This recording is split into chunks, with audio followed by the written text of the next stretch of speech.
సంవిధానము భాగము 3 మౌలిక హక్కులు. సంవిధానిక ప్రత్యుపాయములకు హక్కు. ఆర్టికల్ 34.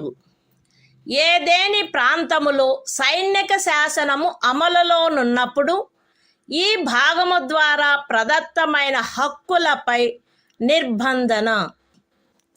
ఈ భాగమునందు పూర్వగామి నిబంధనలలో ఏమి ఉన్నప్పటికీ భారతదేశ రాజ్యక్షేత్రములోని ఏదేని ప్రాంతములో సైనిక శాసనము అమలులో ఉండి ఉన్నచో సంఘము యొక్క లేక ఒక రాజ్యము యొక్క సేవలోనున్న ఎవరేని వ్యక్తి అచట శాంతిని కాపాడుటకు లేక తిరిగి నెలకొల్పుటకు సంబంధించి చేసిన ఏదేని కార్యమును గూర్చి పార్లమెంటు శాసనము ద్వారా అతనికి క్షతిపూర్తి చేయవచ్చును, లేక అట్టి ప్రాంతంలో సైనిక శాసనము క్రింద చేయబడిన ఏదేని దండనోత్తర్వును, విధించబడిన ఏదేని శిక్షను, ఉత్తర్వు చేయబడిన సమపహరణను, లేక చేసిన ఏదేని ఇతర కార్యమును మాన్యమునర్చవచ్చును. The Constitution of India, Part 3. Fundamental Rights.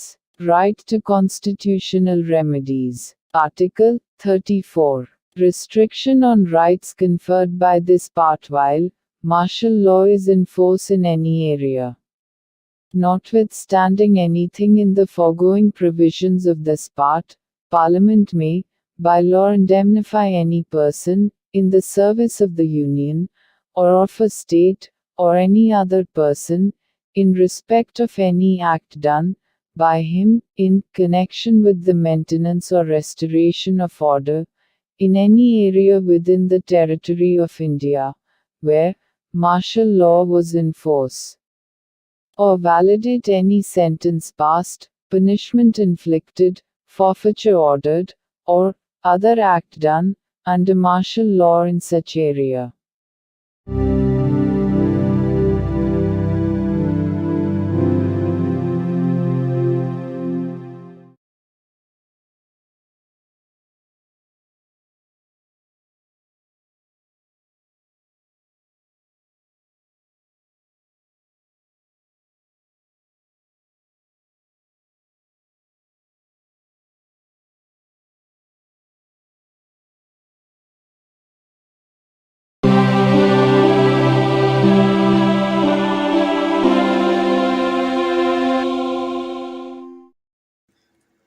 భారత సంవిధానము భాగము 3 మౌలిక హక్కులు.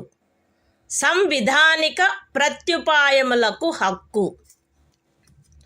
ఆర్టికల్ 35. ఈ భాగము యొక్క నిబంధనలను అమలుపరచుటకు శాసన నిర్మాణము.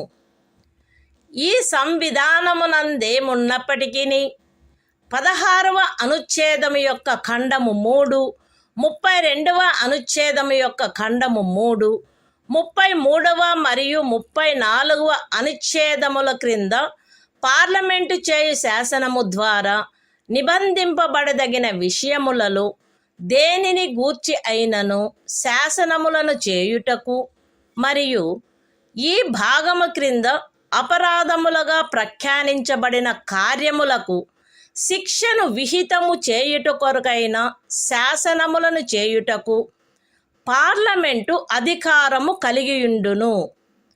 రాజ్య శాసన మండలి ఆ అధికారమును కలిగియుండదు. మరియు పార్లమెంటు ఈ సంవిధాన ప్రారంభమునకు పిమ్మట వీలైనంత త్వరితముగా ఉపఖండము 2లో నిర్దేశించబడిన కార్యములకు శిక్షను విహితము చేయుటకు శాసనములను చేయవలయును. ఖండము ఏ యొక్క ఉపఖండము 1లో నిర్దేశింపబడిన ఏదేని విషయమును గూర్చినదైనా లేక ఆ ఖండము యొక్క ఉపఖండము 2లో నిర్దేశించబడిన కార్యమునకు దేనికైనను శిక్షను నిబంధించునదై ఈ సంవిధాన ప్రారంభమునకు అవ్యవహిత పూర్వము భారతదేశ రాజ్య క్షేత్రమునందు అమలులోనున్న ఏదేని శాసనము అందలి నిబంధనలకును 372వ అనుచ్ఛేదము క్రింద దాని యందు చేయబడు అనుకూలానుసరణకును మరియు మార్పులకును అత్యధీనమై పార్లమెంటుచే మార్పు లేక రద్దు లేక సవరణ చేయబడు వరకు అమలునందు కొనసాగవలెను. విశదీకరణ: ఈ అనుచ్ఛేదమునందు అమలులోనున్న శాసనము అను పదబంధము 372వ అనుచ్ఛేదములో ఆ పదబంధమునకు ఏ అర్థము కలదో ఆ అర్థమునే కలిగియుండును. The Constitution of India, Part 3. Fundamental Rights. Right to constitutional remedies. Article 35. Legislation to give effect to the provisions of this part. Notwithstanding anything in this Constitution, Parliament shall have, and the legislature of a state shall not have, power to make laws with respect to any of the matters which, under Clause 3 of Article 16, Clause 3 of Article 32, Article 33 and Article 34 may be provided for by law made by Parliament, and for prescribing punishment for those acts which are declared to be offences under this part.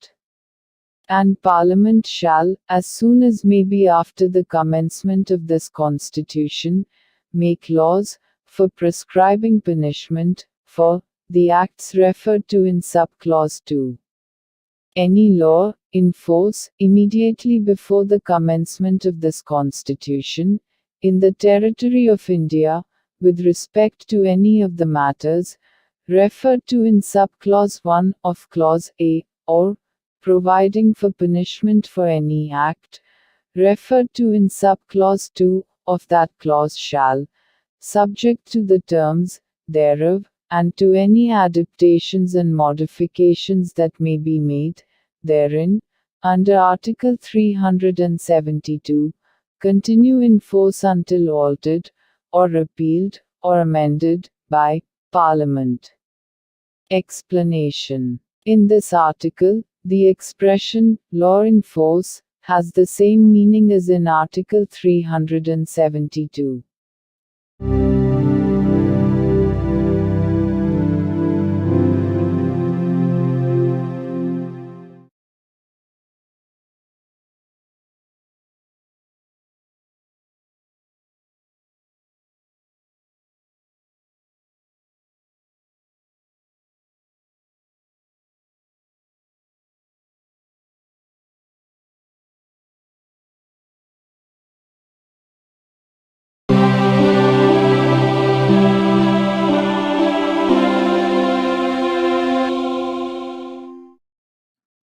భారత సంవిధానము భాగము 4 రాజ్య విధానము యొక్క ఆదేశిక సూత్రములు. Article 36. ఈ భాగములో సందర్భము అన్యదా అపేక్షించననే తప్ప రాజ్యము అను పదము భాగము 3లో ఆ పదమునకు ఏ అర్థము కలదో ఆ అర్థమునే కలిగియుండును. The Constitution of India, Part 4. Directive Principles of State Policy. Article 36. Definition. In this part, unless the context otherwise requires, the state has the same meaning as in Part 3.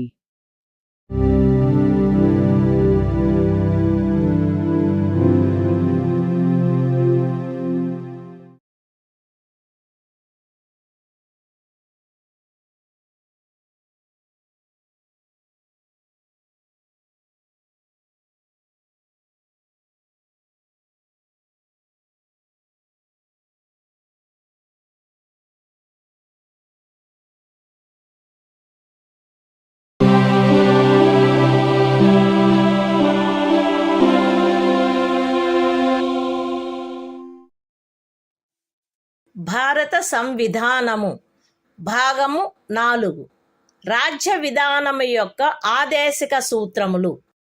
Article 37 ఈ భాగములో గల సూత్రముల వర్తింపు. ఈ భాగంలోని నిబంధనలు ఏ న్యాయస్థానముచే కాని అమలు జరపదగినవి కావు. కానీ ఇందు పేర్కొనబడిన సూత్రములు దేశ పరిపాలనకు మూలాధారములుగాను మరియు శాసనములను చేయుటలో వాటిని వర్తింపచేయుట రాజ్యము యొక్క కర్తవ్యమై ఉండవలెను.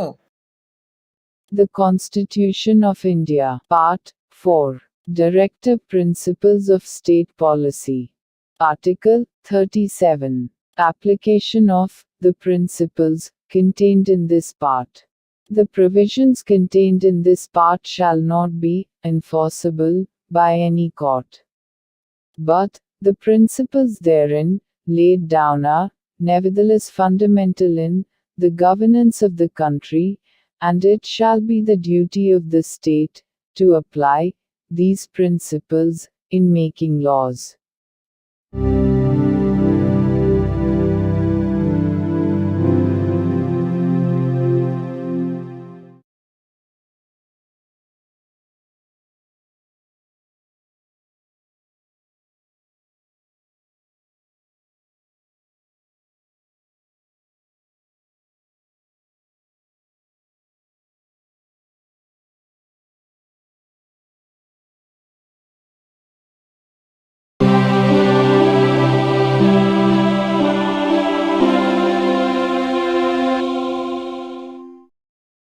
భారత సంవిధానము భాగము 4 రాజ్య విధానము యొక్క ఆదేశిక సూత్రములు.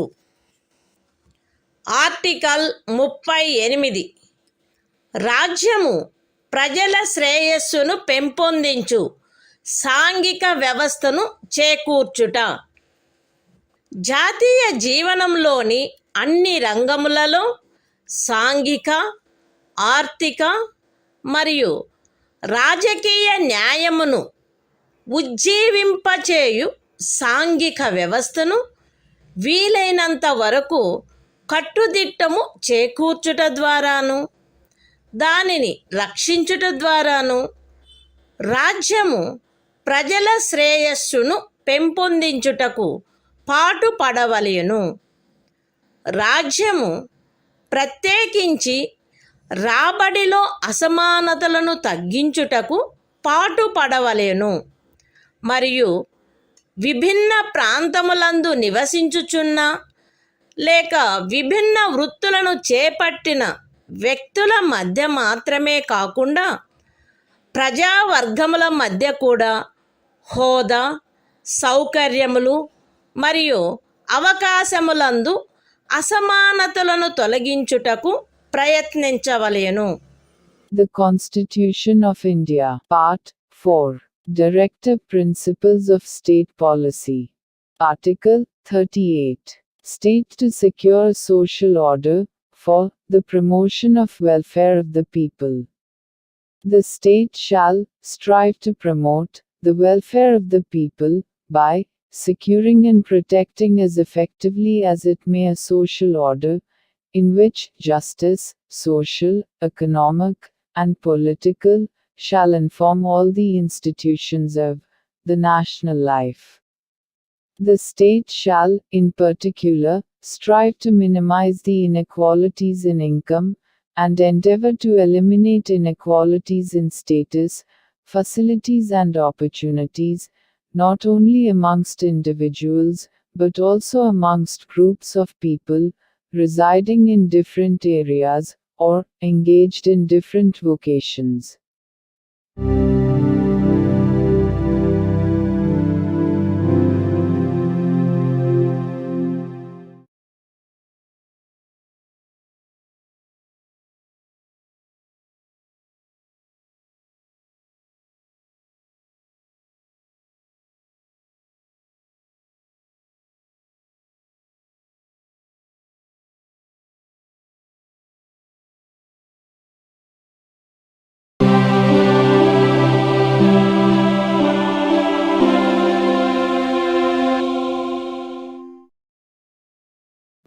భారత సంవిధానము భాగము 4 రాజ్య విధానము యొక్క ఆదేశిక సూత్రములు. ఆర్టికల్ 39 రాజ్యము అనుసరించవలసిన కొన్ని విధాన సూత్రములు. రాజ్యము ఈ క్రింది వాటిని చేకూర్చుటకై ప్రత్యేకించి తన విధానమును రూపొందించవలెను.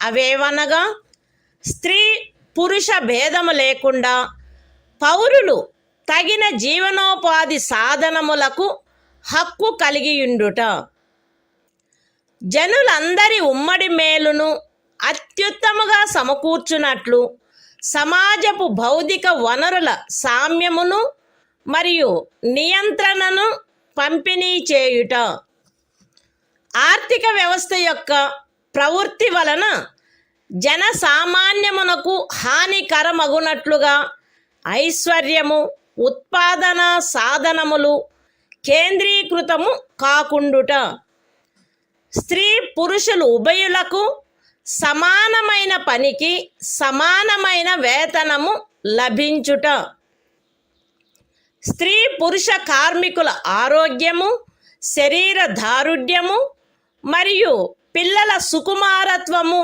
దురుపయోగము చేయబడుకుండుట మరియు పౌరుల ఆర్థికావశ్యకత వలన తమ వయస్సునకు లేక శరీర దారుఢ్యమునకు సరిపడని పనులలో చేరుటకు బలవంత పెట్టకుండుట, పిల్లలకు ఆరోగ్యకరమైన రీతిలో గౌరవప్రదమైన మరియు స్వేచ్ఛాయుతమైన పరిస్థితులలో అభివృద్ధి చెందు అవకాశములను మరియు సౌకర్యములను కల్పించుట మరియు బాల్య యవనములను శోషణ నుండి మరియు నైతిక మరియు భౌతిక పరిత్యజనము నుండి కాపాడుట.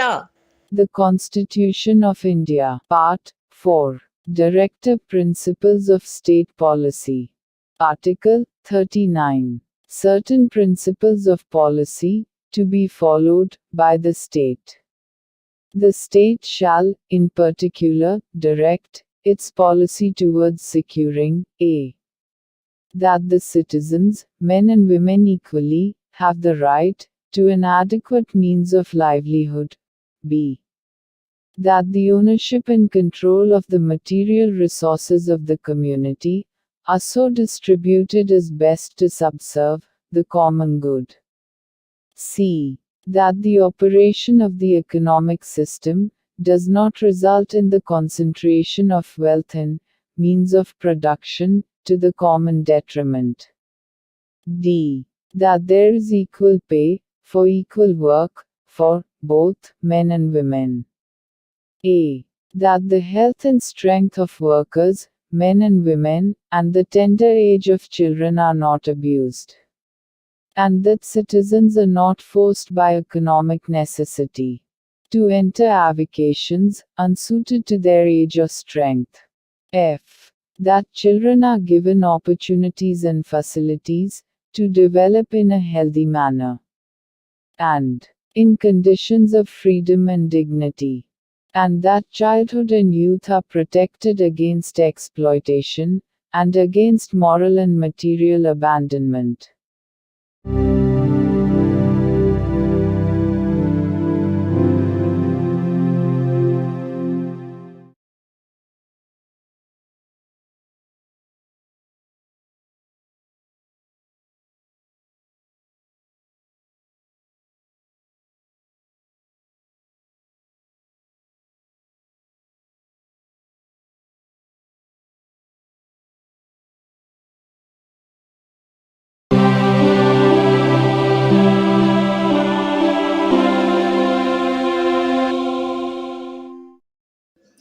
భారత సంవిధానము భాగము 4 రాజ్య విధానము యొక్క ఆదేశిక సూత్రములు.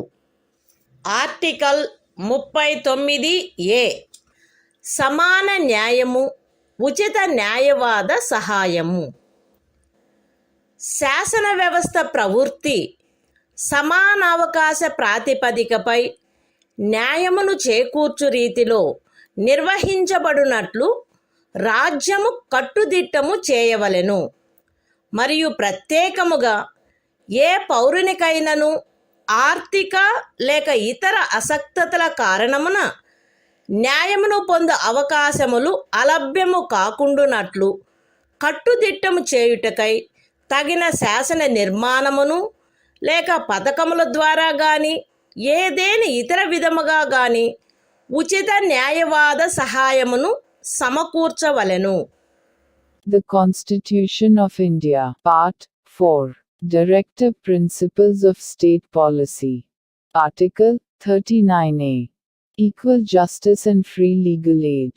The state shall secure that the operation of the legal system promotes justice on a basis of equal opportunity, and shall, in particular, provide free legal aid by suitable legislation or schemes, or in any other way to ensure that opportunities for securing justice are not denied to any citizen by reason of economic or other disabilities.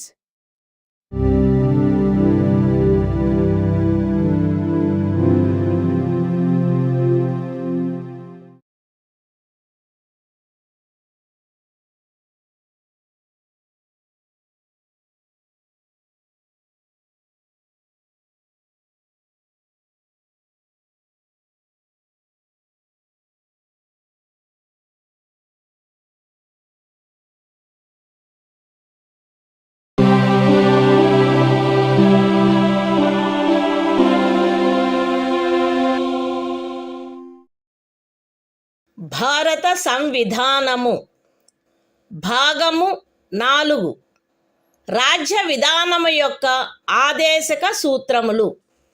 Article 40 గ్రామ పంచాయతీల వ్యవస్థీకరణ. గ్రామ పంచాయతీలను వ్యవస్థీకరించి స్వపరిపాలనా యూనిట్లుగా అవి పనిచేయుటకు వాటికి ఆవశ్యకమగు అధికార ప్రాధికారముల నొసగుటకు రాజ్యము చర్యలను గైగొనవలెను. The Constitution of India, Part 4, Directive Principles of State Policy. Article 40. Organization of Village Panchayats. The state shall take steps to organize village panchayats, and endow them with such powers and authority as may be necessary to enable them to function as units of self-government.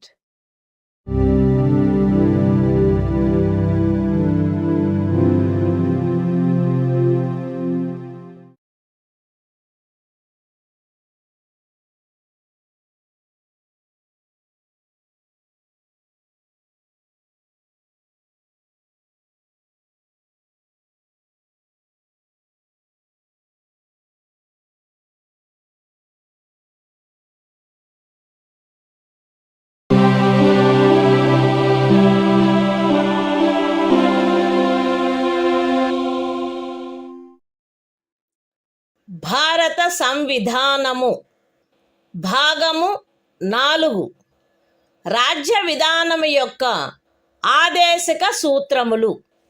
Article 41 పనికి విద్యకు కొన్ని సందర్భములలో ప్రజా సహాయమునకు హక్కు.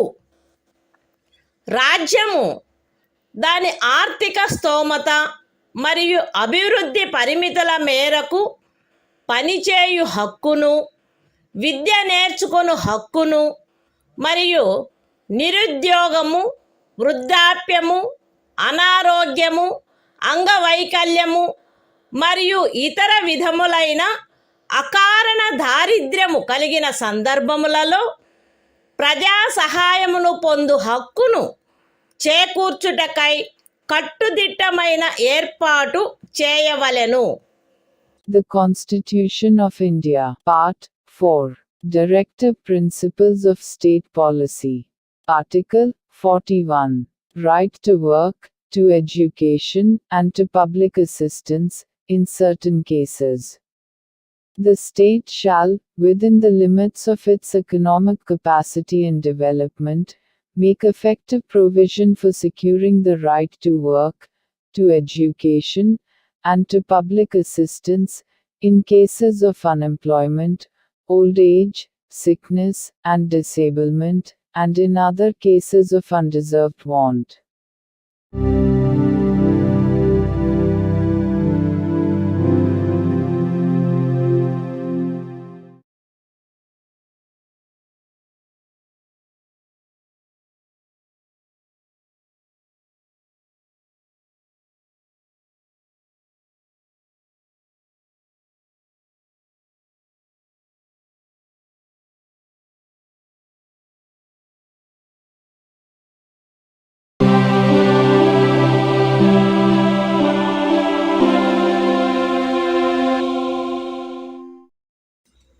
భారత సంవిధానము భాగము 4 రాజ్య విధానము యొక్క ఆదేశిక సూత్రములు. ఆర్టికల్ 42 పని విషయమున న్యాయమైన మరియు మానవోచితమైన పరిస్థితులకు మరియు ప్రసూతి సహాయమునకు ఏర్పాటు. రాజ్యము పనిచేయు విషయమున న్యాయమైన మరియు మానవోచితమైన పరిస్థితులను ప్రసూతి సహాయమును చేకూర్చుటకు ఏర్పాటు చేయవలెను. The Constitution of India, Part 4, Directive Principles of State Policy. Article 42. Provision for just and humane conditions of work, and maternity relief. The state shall make provision for securing just and humane conditions of work, and for maternity relief.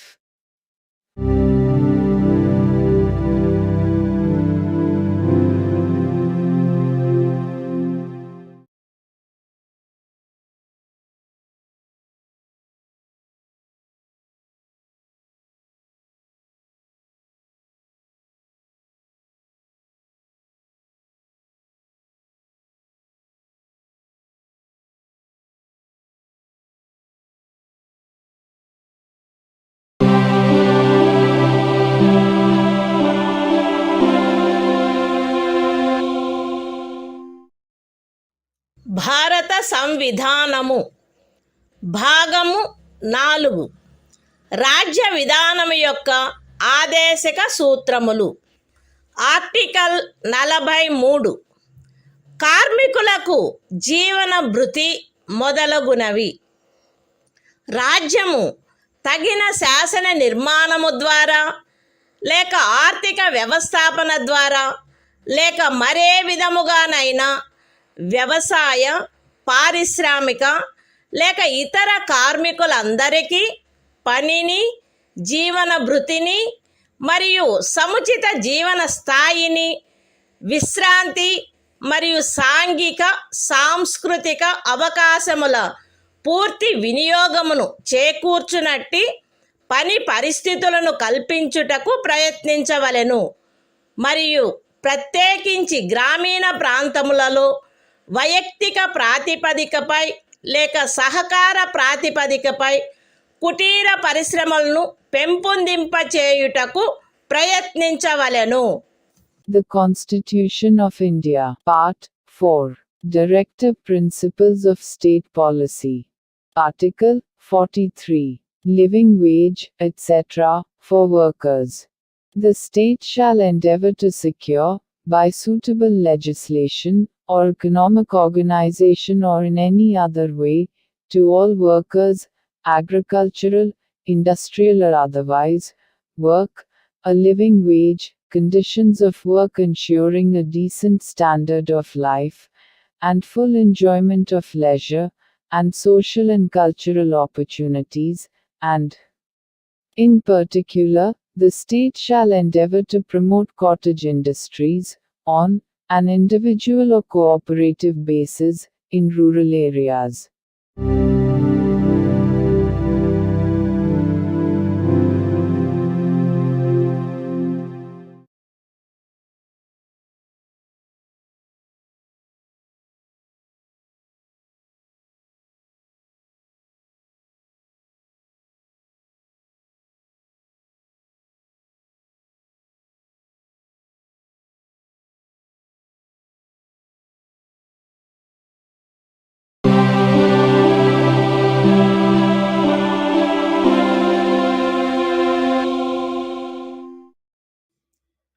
భారత సంవిధానము భాగము 4 రాజ్య విధానము యొక్క ఆదేశిక సూత్రములు. Article 43A పరిశ్రమల నిర్వహణలో కార్మికులు పాల్గొనుట. రాజ్యము తగిన శాసన నిర్మాణము ద్వారా లేక ఏదేని ఇతర విధముగా ఏదేని పరిశ్రమలో నిమగ్నమైన సంస్థల వ్యవస్థాపన లేక ఇతర వ్యవస్థల నిర్వహణలో కార్మికులు పాల్గొనున్నట్లు చర్యలు తీసుకొనవలెను. The Constitution of India, Part 4, Directive Principles of State Policy. Article 43A. Participation of workers in management of industries. The state shall take steps, by suitable legislation or in any other way, to secure the participation of workers in the management of undertakings, establishments, or other organizations engaged in any industry.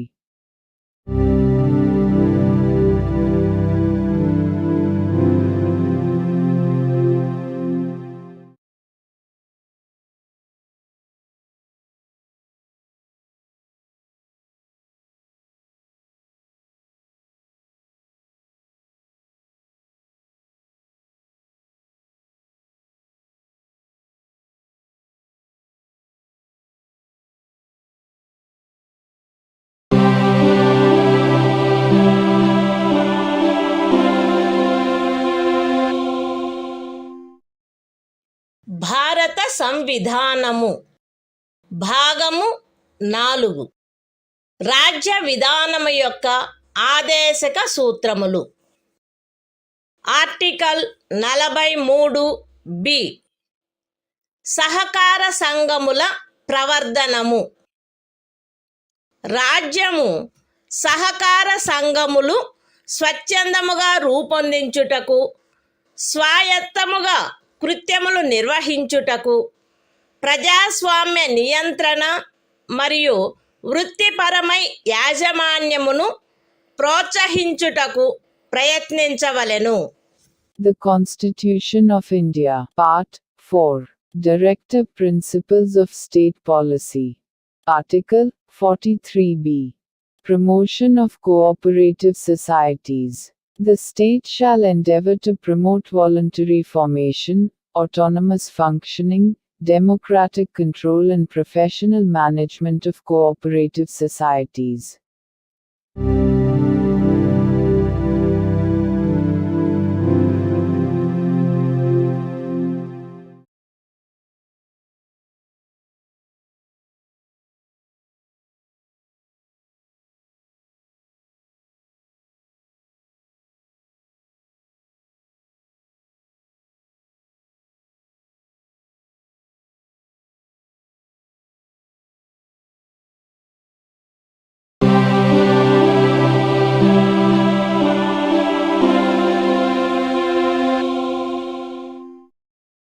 భారత సంవిధానము భాగము 4 రాజ్య విధానము యొక్క ఆదేశిక సూత్రములు.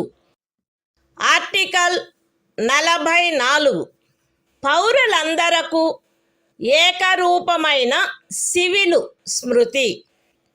భారతదేశ రాజ్య క్షేత్రమునంతటను పౌరులకు ఏకరూపమైన సివిల స్మృతిని చేకూర్చుటకు రాజ్యము ప్రయత్నించవలెను.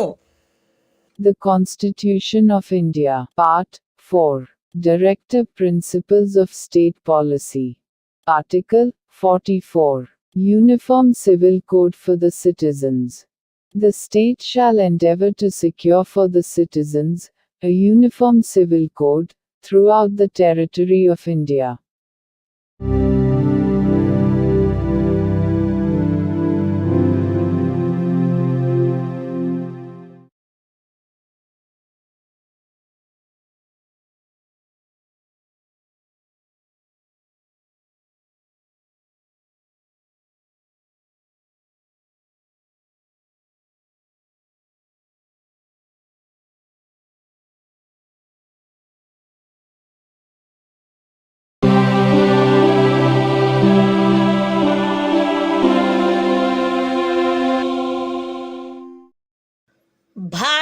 సంవిధానము భాగము 4 రాజ్య విధానము యొక్క ఆదేశిక సూత్రములు. ఆర్టికల్ 45 6 సంవత్సరముల లోపు బాలలందరికీ బాల్య ప్రారంభంలో సంరక్షణ మరియు విద్యను ఏర్పాటు చేయుట.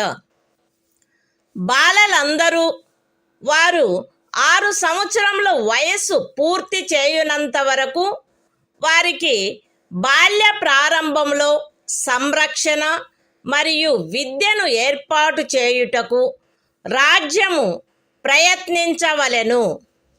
The Constitution of India, Part 4, Directive Principles of State Policy. Article 45, Provision for Early Childhood Care and Education to Children below the age of 6 years.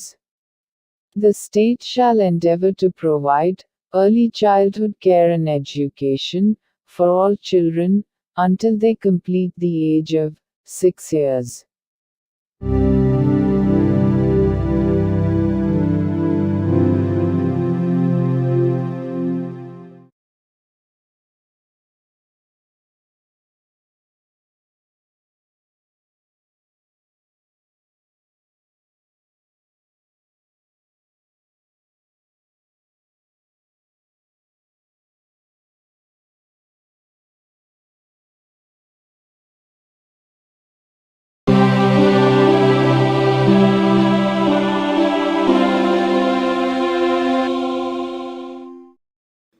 భారత సంవిధానము భాగము 4 రాజ్య విధానము యొక్క ఆదేశిక సూత్రములు.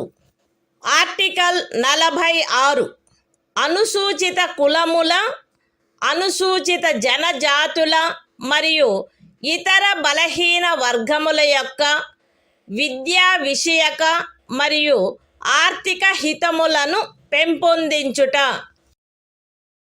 ప్రజలలో బలహీన వర్గముల, ప్రత్యేకించి అనుసూచిత కులముల మరియు అనుసూచిత జనజాతుల విద్యా విషయక మరియు ఆర్థిక హితమును రాజ్యము విశేష శ్రద్ధతో పెంపొందించవలెను మరియు సాంఘిక అన్యాయము నుండి సకల విధములగు శోషణల నుండి వారిని రక్షించవలెను. The Constitution of India, Part 4, Directive Principles of State Policy. Article 46, Promotion of Educational and Economic Interests of Scheduled Castes, Scheduled Tribes, and other weaker sections.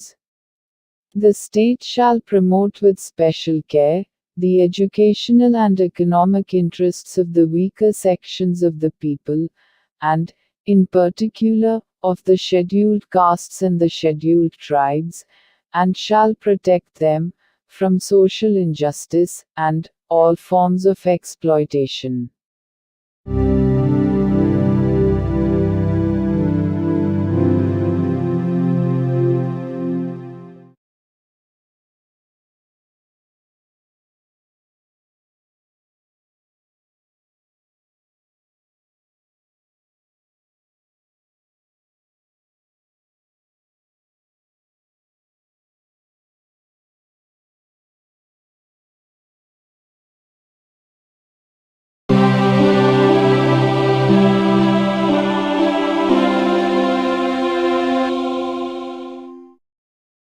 భారత సంవిధానము భాగము 4 రాజ్య విధానము యొక్క ఆదేశిక సూత్రములు.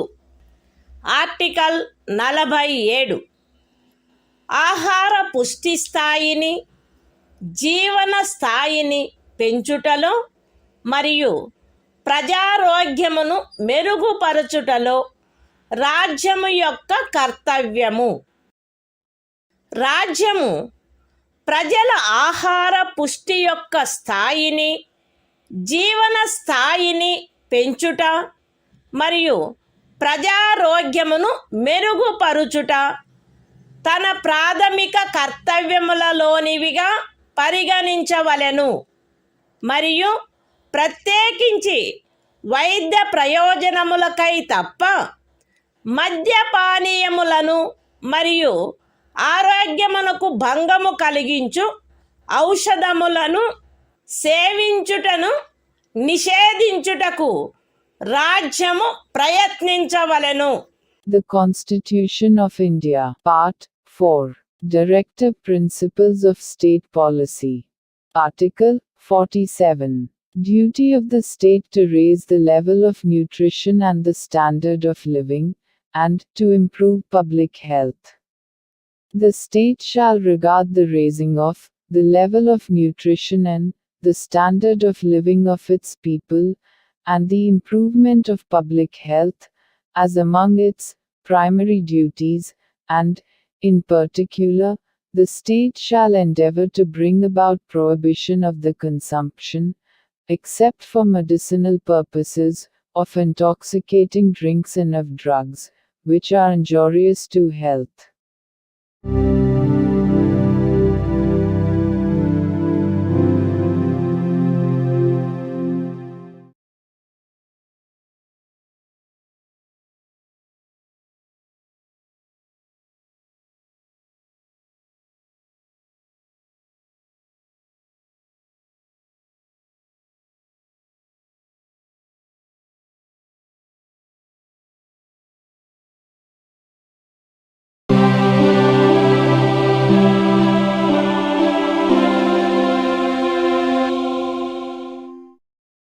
భారత సంవిధానము భాగము 4 రాజ్య విధానము యొక్క ఆదేశిక సూత్రములు. ఆర్టికల్ 48 వ్యవసాయ మరియు పశు సంవర్ధనము యొక్క వ్యవస్థీకరణ.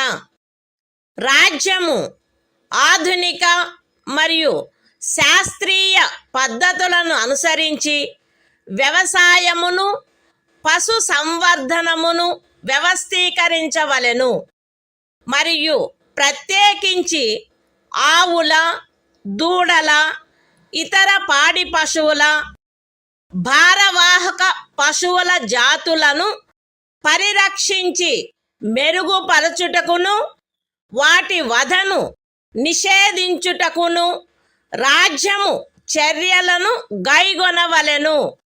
The Constitution of India, Part 4. Directive Principles of State Policy. Article 48. Organization of Agriculture and Animal Husbandry. The state shall endeavor to organize agriculture and animal husbandry on modern and scientific lines, and shall, in particular, take steps for preserving and improving the breeds and prohibiting the slaughter of cows and calves and other milch and draft cattle.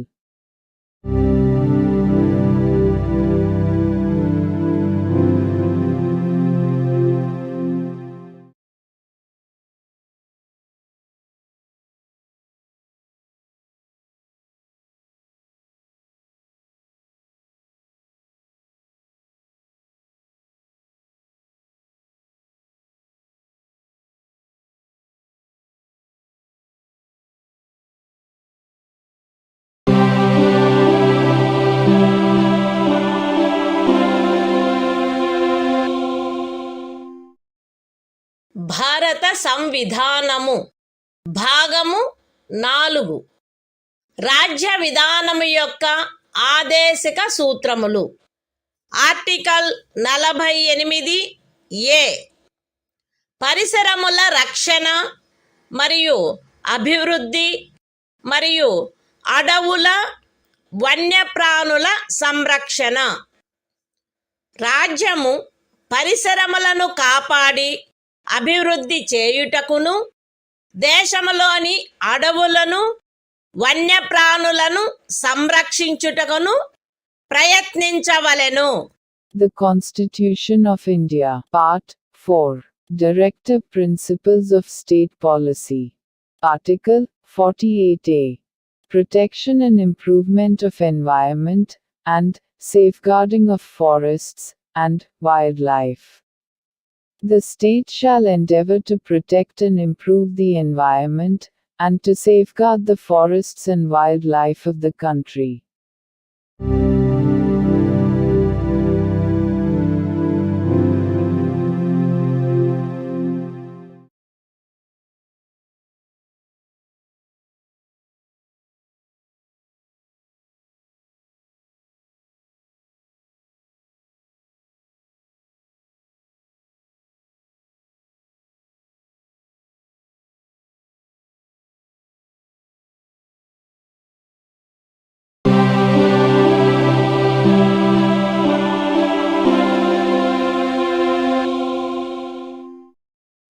భారత సంవిధానము భాగము 4 రాజ్య విధానము యొక్క ఆదేశిక సూత్రములు.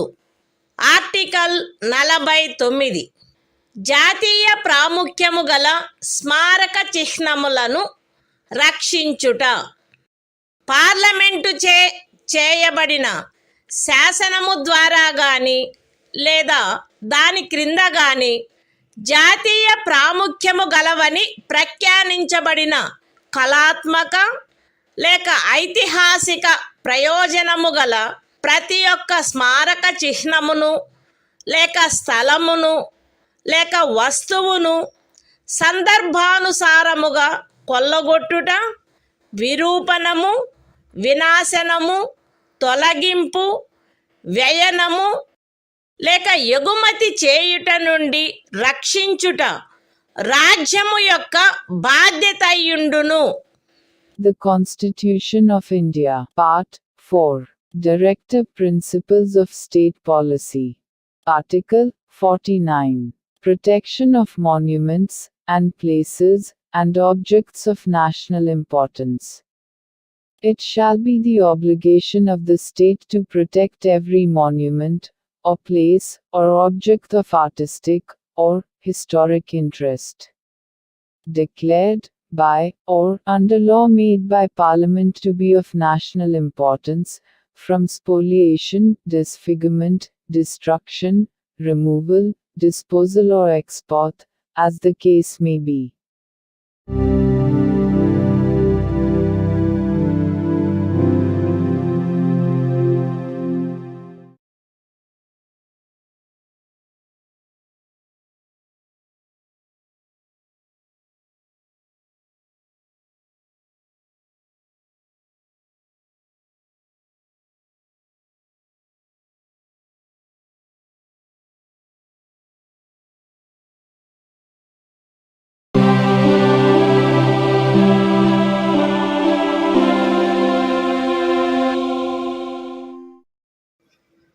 భారత సంవిధానము భాగము 4 రాజ్య విధానము యొక్క ఆదేశిక సూత్రములు.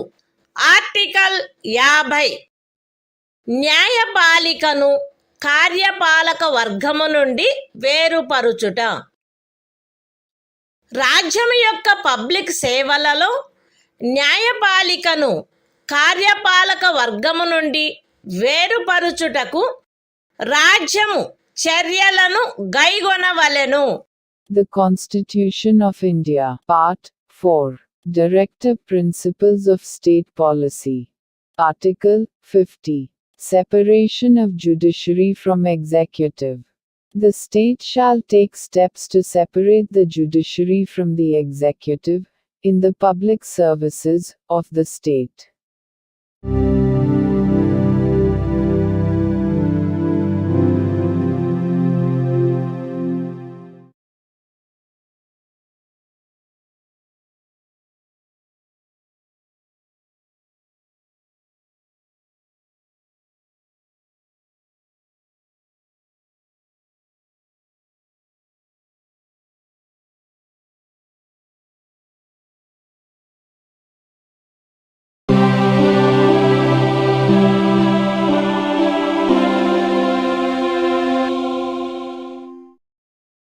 భారత సంవిధానము భాగము 4 రాజ్య విధానము యొక్క ఆదేశిక సూత్రములు.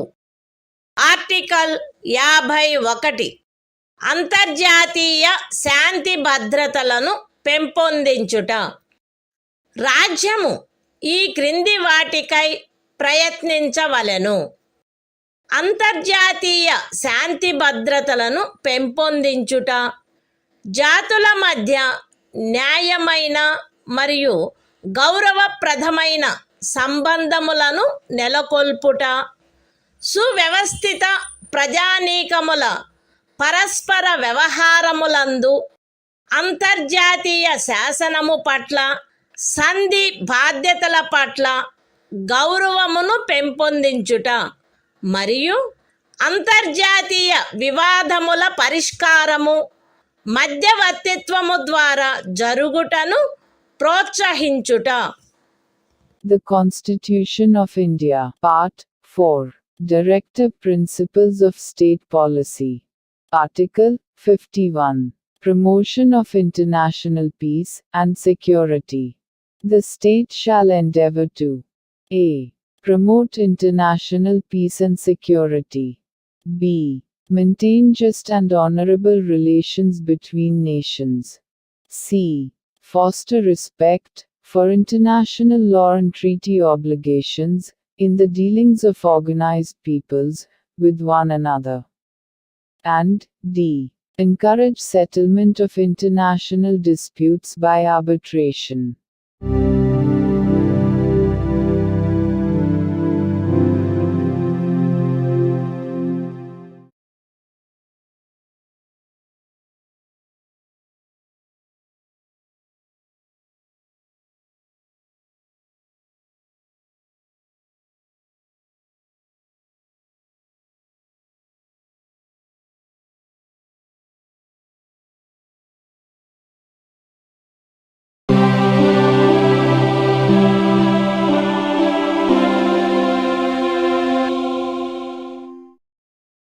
భారత సంవిధానము భాగము 4A మౌలిక కర్తవ్యములు. ఆర్టికల్ 51A ప్రతి భారత పౌరునికి సంవిధానమునకు కట్టుబడి ఉండుట మరియు దాని ఆదర్శములను, సంస్థలను, జాతీయ పతాకమును, జాతీయ గీతమును గౌరవించుట, జాతీయ స్వాతంత్ర పోరాటమునకు స్ఫూర్తినిచ్చిన ఉన్నతాదర్శములను జ్ఞప్తి అందించుకొని వాటిని పాటించుట, భారతదేశ సార్వభౌమతను, ఐక్యతను మరియు అఖండతను సమర్థించి కాపాడుట, దేశమును రక్షించుట మరియు కోరినప్పుడు జాతీయ సేవ చేయుట, భారత ప్రజలందరి మధ్య మత, భాష మరియు ప్రాంతము లేక వర్గ వైవిధ్యముల అధిగమించి సామరస్యమును, సోదర భావమును పెంపొందించుట మరియు స్త్రీల గౌరవమును న్యూనపరుచు ఆచారములను విడనాడుట, మన సమ్మిశ్ర సంస్కృతి యొక్క సుసంపన్న సాంప్రదాయమును గౌరవించి పరిరక్షించుట, అడవులు, సరస్సులు, నదులు మరియు వన్యప్రాణులతో సహా ప్రకృతి సిద్ధమైన పరిసరములను కాపాడి అభివృద్ధి చేయుట మరియు ప్రాణికోటి పట్ల కరుణను కలిగియుండుట, వైజ్ఞానిక దృక్పథమును, మానవతావాదమును, జిజ్ఞాసను మరియు సంస్కరణా శక్తిని పెంపొందించుకొనుట, పబ్లిక్ ఆస్తిని సంరక్షించుట మరియు హింసను విడనాడుట, దేశ ప్రజల కృషి మరియు సాధనముల ఉన్నత స్థాయిలను నిరంతరం అందుకొనున్నట్లుగా వ్యష్టి మరియు సమష్టి కార్యరంగములన్నింటిలో శ్రేష్టతకై పాటుపడుట, తల్లి, తండ్రి లేక సంరక్షకుడు 6 మరియు 14 సంవత్సరముల మధ్య వయసు కలిగిన తమ పిల్లలకు లేక పోషితునికి విద్యావకాశములను కలగచేయుట కర్తవ్యమై ఉండవలెను. The Constitution of India, Part 4A. Fundamental Duties. Article 51A. Fundamental Duties. It shall be the duty of every citizen of India to abide by the Constitution and respect its ideals and institutions, the national flag and the national anthem. B. To cherish and follow the noble ideals which inspired our national struggle for freedom. C. To uphold and protect the sovereignty, unity and integrity of India. D. To defend the country and render national service when called upon to do so. A. To promote harmony and the spirit of common brotherhood amongst all the people of India, transcending religious, linguistic and regional, or sectional diversities. To renounce practices derogatory to the dignity of women. F. To value and preserve the rich heritage of our composite culture. G.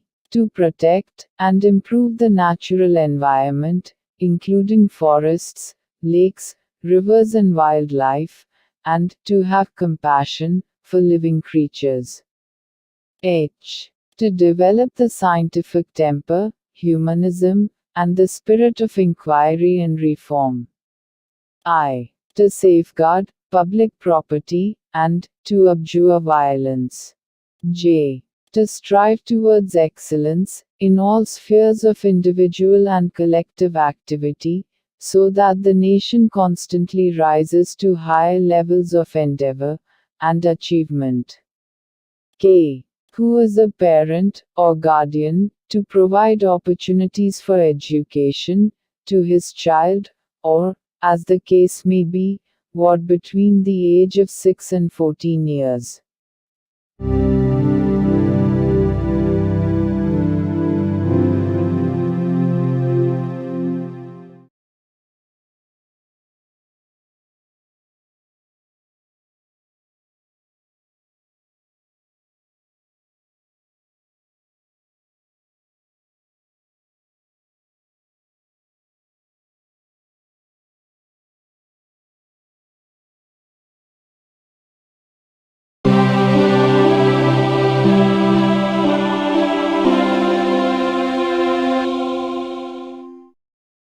భారత సంవిధానము భాగము 5 సంఘము అధ్యాయం 1 కార్యపాలక వర్గము రాష్ట్రపతి మరియు ఉపరాష్ట్రపతి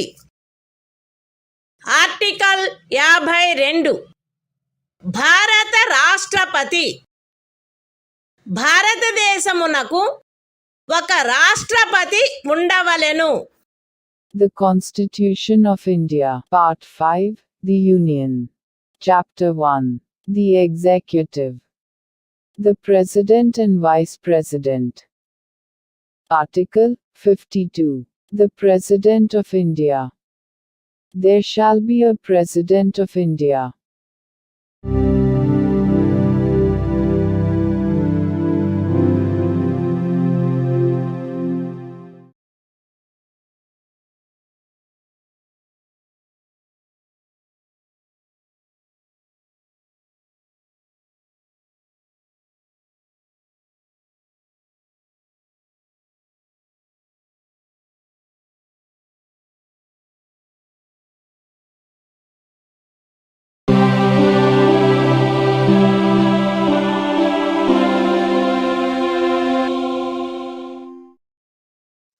భారత సంవిధానము భాగము 5 సంఘము అధ్యాయము 1 కార్యపాలక వర్గము రాష్ట్రపతి మరియు ఉపరాష్ట్రపతి ఆర్టికల్ 53 సంఘము యొక్క కార్యపాలకాధికారము సంఘము యొక్క కార్యపాలకాధికారము రాష్ట్రపతి యందు నిహితమై ఉండవలెను.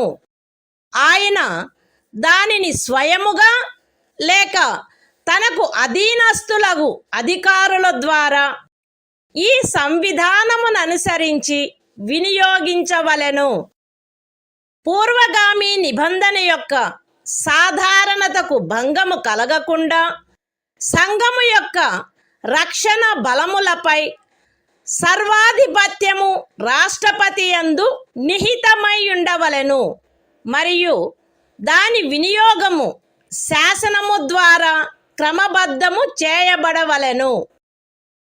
ఈ అనుచ్ఛేదములోనిదేదియు అస్తిత్వంలోనున్న ఏదేని శాసనము ద్వారా ఏదేని రాజ్య ప్రభుత్వమునకు గాని ఇతర ప్రాధికారికి గాని ప్రదత్తము చేయబడిన ఏవేని కృత్యములను రాష్ట్రపతికి అంతరణ చేయునిదిగా భావింపబడరాదు. లేక రాష్ట్రపతి మినహా ఇతర ప్రాధికారులకు శాసనము ద్వారా కృత్యములను ప్రదత్తము చేయుట నుండి పార్లమెంటును నివారించదు. The Constitution of India, Part 5, The Union. Chapter 1. The Executive. The President and Vice President. Article 53. Executive Power of the Union. 1.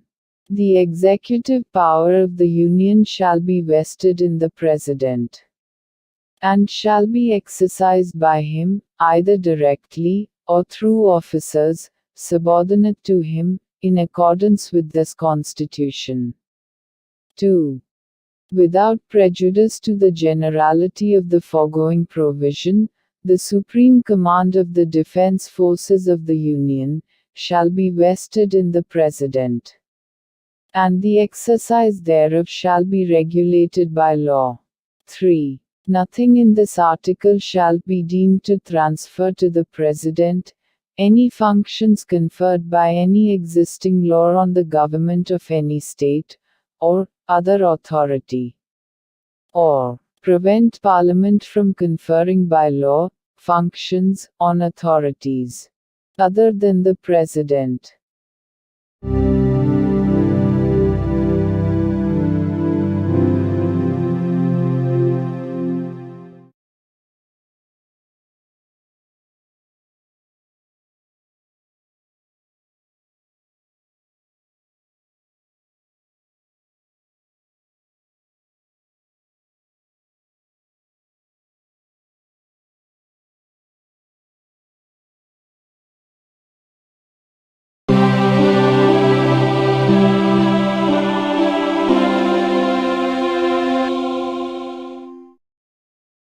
భారత సంవిధానము భాగము 5 సంఘము అధ్యాయము 1 కార్యపాలక వర్గము రాష్ట్రపతి మరియు ఉపరాష్ట్రపతి. ఆర్టికల్ 54 రాష్ట్రపతి ఎన్నిక. రాష్ట్రపతి ఈ క్రింది వారితో కూడిన నిర్వాచక గణము యొక్క సభ్యులచే ఎన్నుకొనబడవలెను.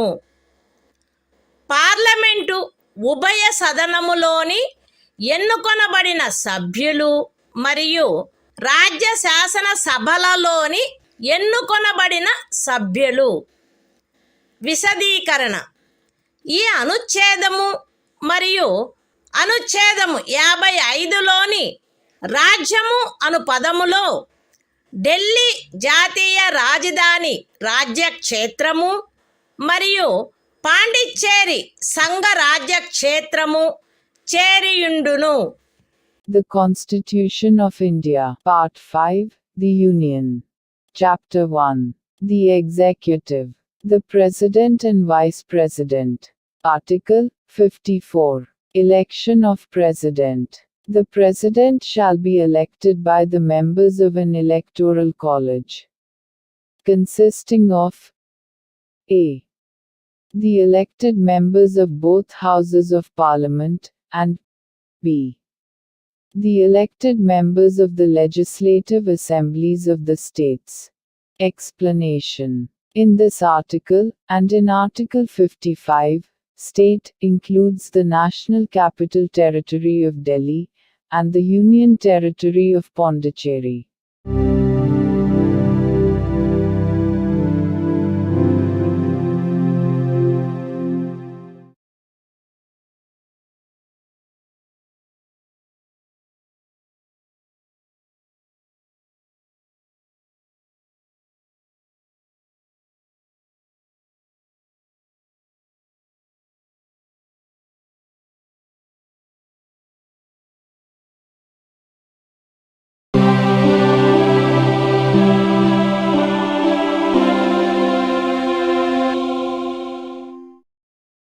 భారత సంవిధానము భాగము 5 సంఘము అధ్యాయము 1 కార్యపాలక వర్గము రాష్ట్రపతి మరియు ఉపరాష్ట్రపతి ఆర్టికల్ 55 రాష్ట్రపతిని ఎన్నుకొను రీతి రాష్ట్రపతి యొక్క ఎన్నికలో వివిధ రాజ్యముల ప్రాతినిధ్య ప్రమాణము ఆచరణీయమైనంత మేరకు ఏకరూపముగా ఉండవలెను. రాజ్యముల మధ్య అట్టి ఏకరూపతను చేకూర్చుటకుగాను మరియు మొత్తము రాజ్యములకును సంఘమునకును మధ్య సమత్వమును చేకూర్చుటకుగాను అట్టి ఎన్నికలో పార్లమెంటులోని మరియు ప్రతి రాజ్య శాసనసభలోని ఎన్నుకొనబడిన ప్రతి సభ్యుడు ఇచ్చుటకు హక్కు కలిగియున్న ఓట్ల సంఖ్యను ఈ క్రింది రీతిగా నిర్ధారణ చేయవలెను. ఏ రాజ్యము యొక్క జనసంఖ్యను ఆ రాజ్య శాసనసభలోని ఎన్నుకొనబడిన మొత్తము సభ్యుల సంఖ్యతో భాగించగా వచ్చు భాగఫలములో 1000 యొక్క గుణిజములు ఎన్నియుండునో అన్ని ఓట్లను రాజ్య శాసనసభకు ఎన్నుకొనబడిన ప్రతి సభ్యుడు కలిగి ఉండవలెను. బి 1000 యొక్క సదరు గుణిజములను లెక్కించిన పిమ్మట శేషము 500కు తగ్గనిచో ఉపఖండము ఏలో నిర్దేశింపబడిన ప్రతి సభ్యునకు గల ఓట్ల సంఖ్యకు అదనముగా 1 ఓటును చేర్చవలెను. సి ఉపఖండములు ఏ మరియు బిల క్రింద రాజ్య శాసనసభలోని సభ్యులకు నియతమైన ఓట్ల మొత్తపు సంఖ్యను పార్లమెంటు ఉభయ సదనములో ఎన్నుకొనబడిన సభ్యుల మొత్తము సంఖ్యతో భాగించగా ఏ సంఖ్య వచ్చునో అన్ని ఓట్లను పార్లమెంటు ఉభయ సదనములోని ఎన్నుకోబడిన ప్రతి సభ్యుడు కలిగి ఉండవలెను. సగమునకు మించిన భిన్నమును 1గా పరిగణించవలెను. ఇతర భిన్నములను ఉపేక్షించవలెను. రాష్ట్రపతి ఎన్నిక ఏకల అంతరణీయ ఓటు ద్వారా అనుపాతిక ప్రాతినిధ్య పద్ధతును అనుసరించి జరగవలెను మరియు అట్టి ఎన్నికలో పోలింగు రహస్యపు బ్యాలెట్ పద్ధతిలో జరగవలెను. విశదీకరణ ఈ అనుచ్ఛేదములో జనసంఖ్య అను పదబంధమునకు కడపటిదియు అందుకు సంబంధించిన అంకెలు ప్రచురింపబడినదియు అగు జనగణనతో అభినిశ్చితమైన జనసంఖ్య అని అర్థము. అయితే ఈ విశదీకరణలో కడపటిదియు అందుకు సంబంధించిన అంకెలు ప్రచురింపబడినట్టిదియు అగు జనగణనకు గల నిర్దేశమును 2026వ సంవత్సరం పిమ్మట చేయబడు మొదటి జనగణనకు సంబంధించిన అంకెలు ప్రచురించబడు వరకు 1971వ సంవత్సరపు జనగణనకు నిర్దేశమైనట్లు అన్వయించుకొనవలెను. The Constitution of India, Part 5, The Union. Chapter 1. The Executive. The President and Vice President. Article 55.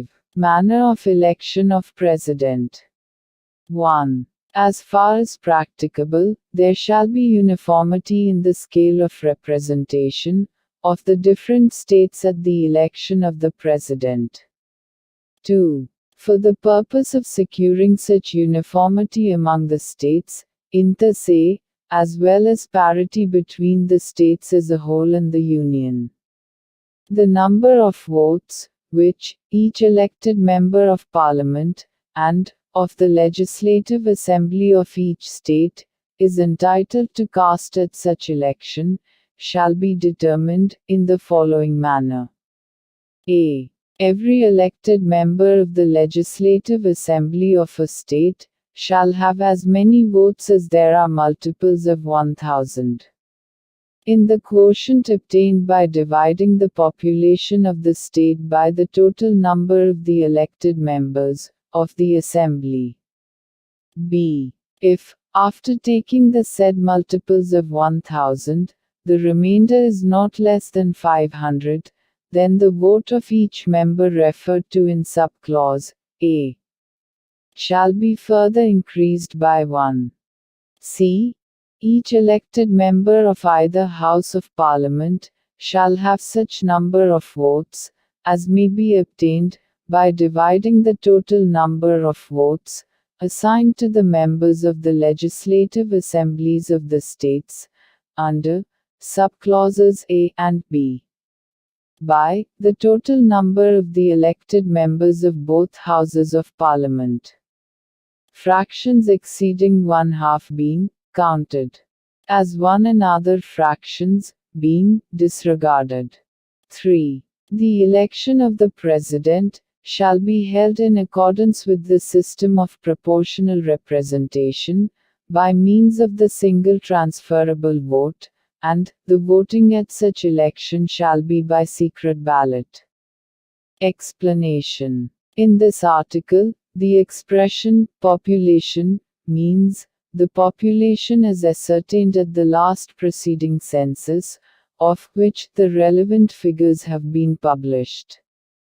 Provided that the reference in this explanation to the last preceding census, of which the relevant figures have been published shall, until the relevant figures for the first census taken after the year 2026 have been published, be construed as a reference to the 1971 census.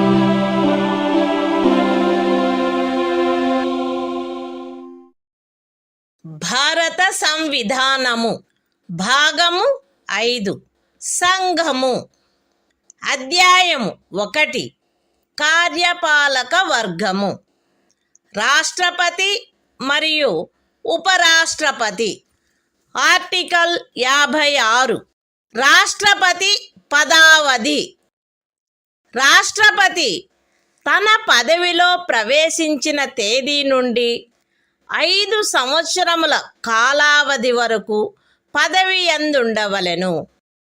అయితే రాష్ట్రపతి తన చేవ్రాలుతో ఉపరాష్ట్రపతికి లేఖ రాయుట ద్వారా తన పదవికి రాజీనామా ఇవ్వవచ్చును.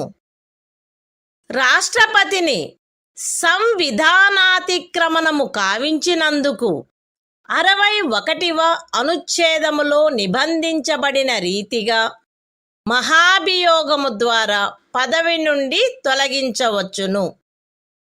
రాష్ట్రపతి తన పదావధి ముగిసినప్పటికీ తన ఉత్తరాధికారి ఆ పదవిలో ప్రవేశించు వరకు పదవిలో కొనసాగవలెను. ఖండము 1 యొక్క వినాయింపులోని ఖండము ఏ క్రింద ఉపరాష్ట్రపతికి పంపబడిన రాజీనామా పత్రమును ఆయన లోక్సభ అధ్యక్షునికి తక్షణమే పంపవలెను. The Constitution of India, Part 5, The Union. Chapter 1. The Executive. The President and Vice President. Article 56. Term of Office of President. 1. The President shall hold office for a term of 5 years, from the date on which he enters upon his office. Provided that a. The President may, by writing under his hand addressed to the Vice President, resign his office. b. The President may, for violation of the Constitution, be removed from office by impeachment in the manner provided in Article 61. c. The President shall, notwithstanding the expiration of his term, continue to hold office, until his successor enters upon his office. 2. Any resignation addressed to the Vice President under Clause A of the proviso to Clause 1 shall forthwith be communicated by him to the Speaker of the House of the People.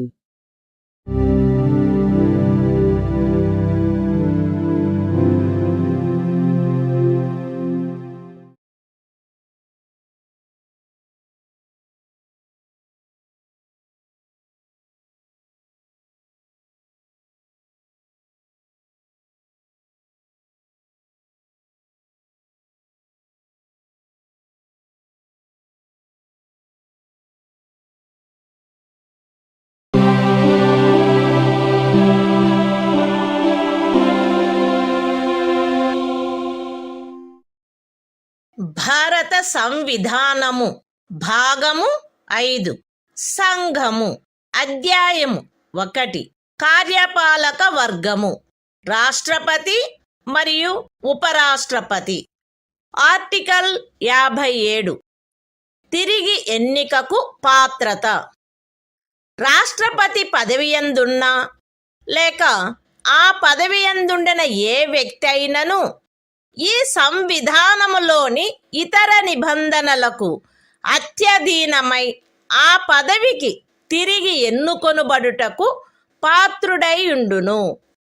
The Constitution of India, Part 5, The Union. Chapter 1.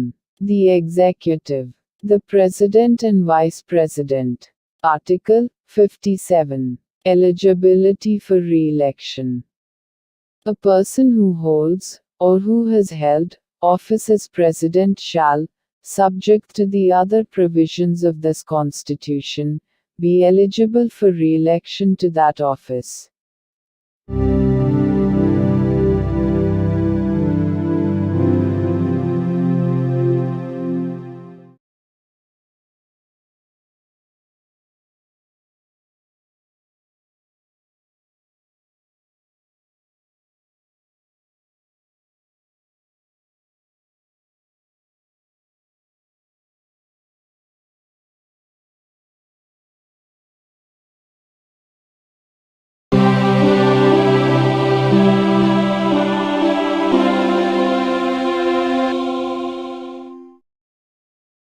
భారత సంవిధానము భాగము 5 సంఘము అధ్యాయము 1 కార్యపాలక వర్గము రాష్ట్రపతి మరియు ఉపరాష్ట్రపతి.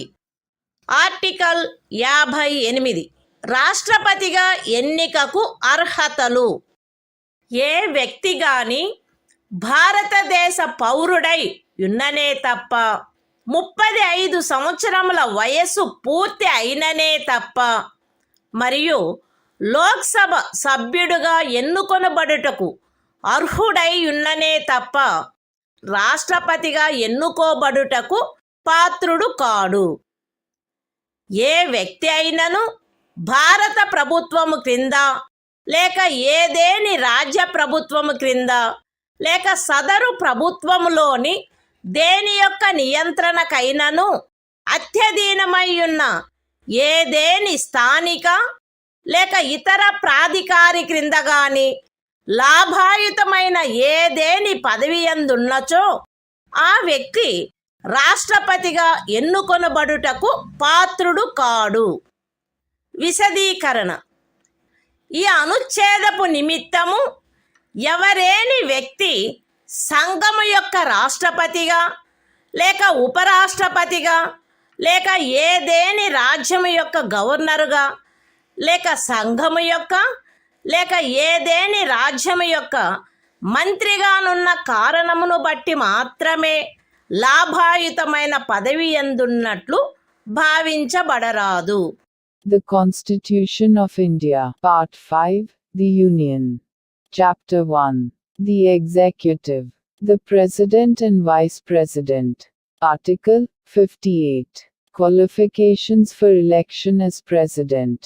1. No person shall be eligible for election as President, unless he is a citizen of India, has completed the age of 35 years, and is qualified for election, as a member of the House, of the people. 2. A person shall not be eligible for election as President if he holds any office of profit, under the Government of India, or the Government of any state, or under any local or other authority, subject to the control of any of the said governments. Explanation: for the purposes of this article, a person shall not be deemed to hold any office of profit, by reason only that he is the President or Vice President of the Union, or the Governor of any state, or as a minister either for the Union or for any state.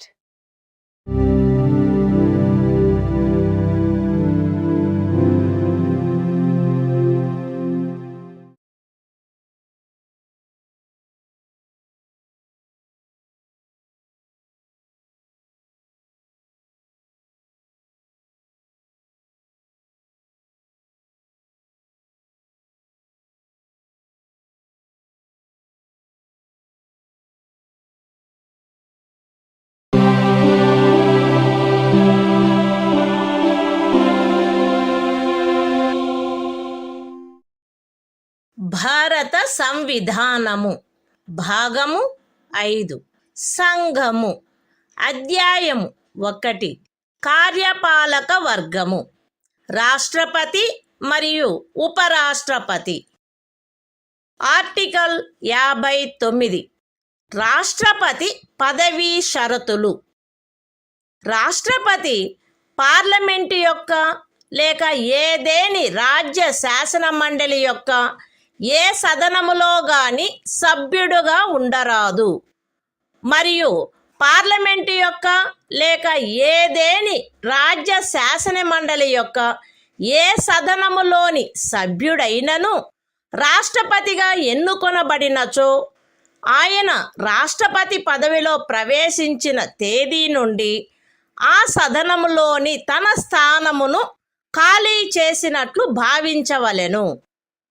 రాష్ట్రపతి లాభాయుతమైన ఏదేని ఇతర పదవి యందు ఉండరాదు. రాష్ట్రపతి అద్దె చెల్లించకుండా తన అధికార నివాస గృహములను ఉపయోగించుకొనుటకు హక్కు కలిగియుండును, మరియు పార్లమెంటు శాసనము ద్వారా నిర్ధారణ చేయు ఉపలబ్ధులకు, భత్యములకు మరియు విశేషాధికారములకు మరియు తద్విషయమున అట్లు నిబంధన చేయబడు వరకు 2వ అనుసూచిలో నిర్దిష్టపరచబడిన ఉపలబ్ధులకు, భత్యములకు మరియు విశేషాధికారములకు ఆయన హక్కు కలిగియుండును. రాష్ట్రపతి యొక్క ఉపలబ్ధులు మరియు భత్యములు ఆయన పదావధిలో తగ్గించబడరాదు.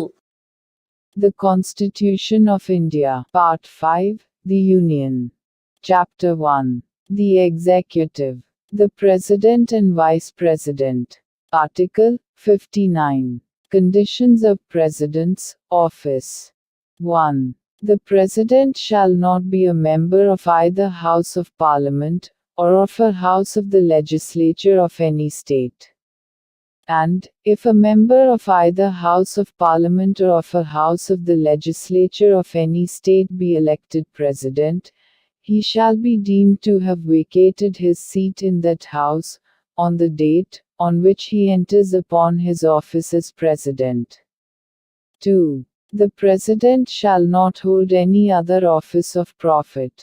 3. The President shall be entitled without payment of rent to the use of his official residences, and shall be also entitled to such emoluments, allowances, and privileges as may be determined by Parliament by law. And, until provision in that behalf is so made, such emoluments, allowances and privileges, as are specified in the second schedule. 4. The emoluments and allowances of the President shall not be diminished during his term of office.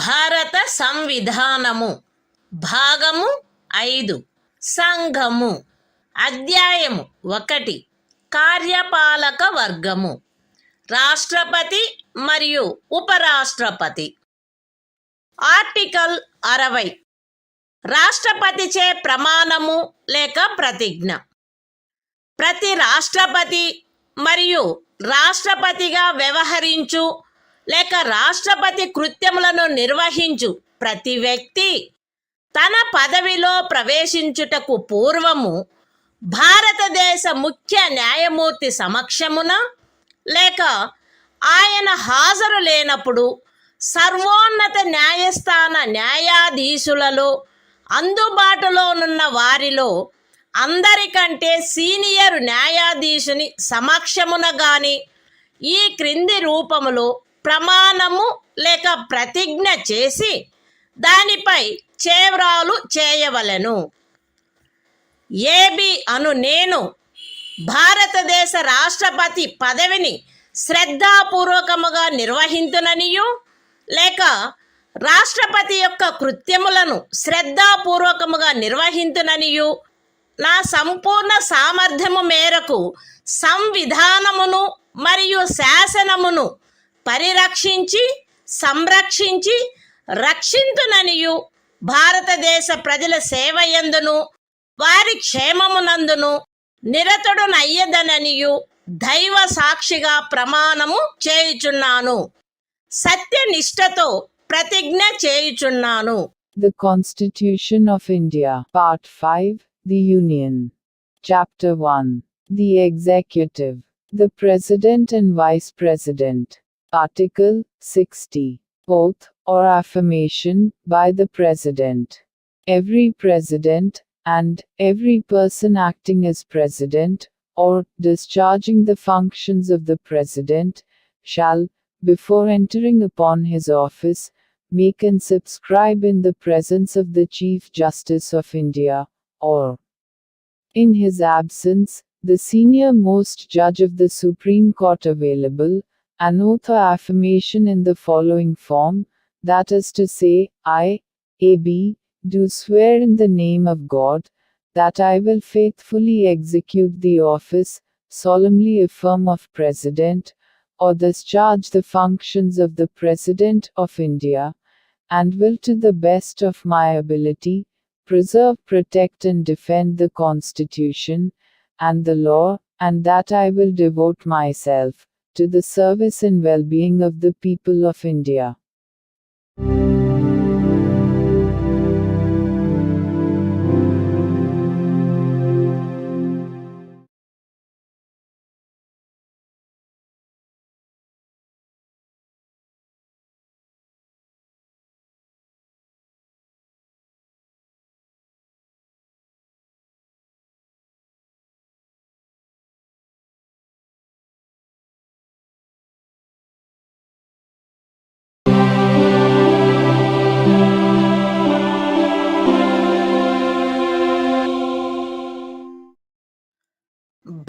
భారత సంవిధానము. భాగము 5. సంఘము. అధ్యాయము 1. కార్యపాలక వర్గము. రాష్ట్రపతి మరియు ఉపరాష్ట్రపతి. Article 61. రాష్ట్రపతిపై మహాభియోగము తెచ్చుటకు ప్రక్రియ. సంవిధానాతిక్రమణము కావించినాడని రాష్ట్రపతిపై మహాభియోగము జరపబడవలసినప్పుడు parliament యొక్క ఏ సదనము చేనైనను ఆరోపణ చేయబడవలెను. అట్టి ఆరోపణ ఏదియు అట్టి ఆరోపణ చేయు ప్రతిపాదన గల తీర్మానమును ప్రస్తావించవలెనను ఉద్దేశము తమకు కలదని ఆ సదనము యొక్క మొత్తము సభ్యుల సంఖ్యలో 4వ వంతుకు తక్కువగాని మంది చేవ్రాలు చేసి వ్రాతపూర్వకముగా నోటీసు ఇచ్చిన పిమ్మట కనీసం 14 దినములు గడిచిన తర్వాత ప్రస్తావించననే తప్ప మరియు అట్టి తీర్మానము ఆ సదనము యొక్క మొత్తము సభ్యుల సంఖ్యలో 3/2 తక్కువ కాని అధిక సంఖ్యాకులచే పాస్ చేయబడిననే తప్ప చేయబడరాదు. పార్లమెంటు యొక్క ఏ సదనమైనను అట్లు ఆరోపణ చేసినప్పుడు 2వ సదనము ఆ ఆరోపణను దర్యాప్తు చేయవలెను లేక దర్యాప్తు చేయించవలెను. మరియు అట్టి దర్యాప్తు జరుగునప్పుడు హాజరగుటకును ప్రతినిధిని పంపుటకును రాష్ట్రపతికి హక్కు ఉండును.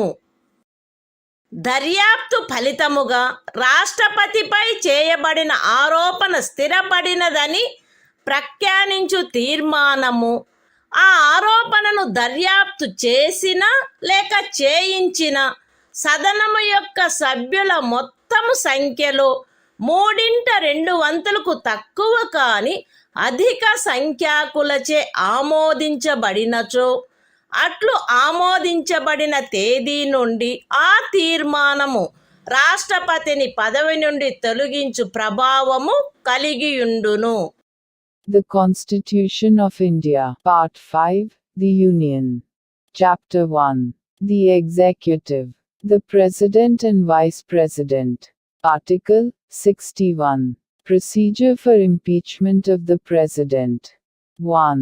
When a President is to be impeached for violation of the Constitution, the charge shall be preferred by either House of Parliament. 2.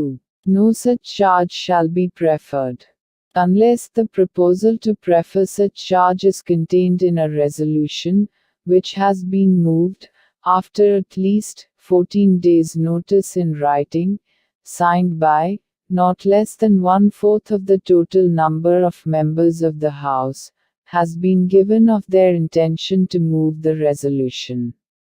And such resolution has been passed by a majority of not less than 2/3 of the total membership of the House. 3. When a charge has been so preferred by either House of Parliament, the other House shall investigate the charge, or cause the charge to be investigated, and the President shall have the right to appear, and to be represented at such investigation. 4. If as a result of the investigation, a resolution is passed by a majority of not less than 2/3 of the total membership of the House, by which the charge was investigated, or caused to be investigated, declaring that the charge preferred against the President has been sustained, such resolution shall have the effect of removing the President from his office, as from the date on which the resolution is so passed.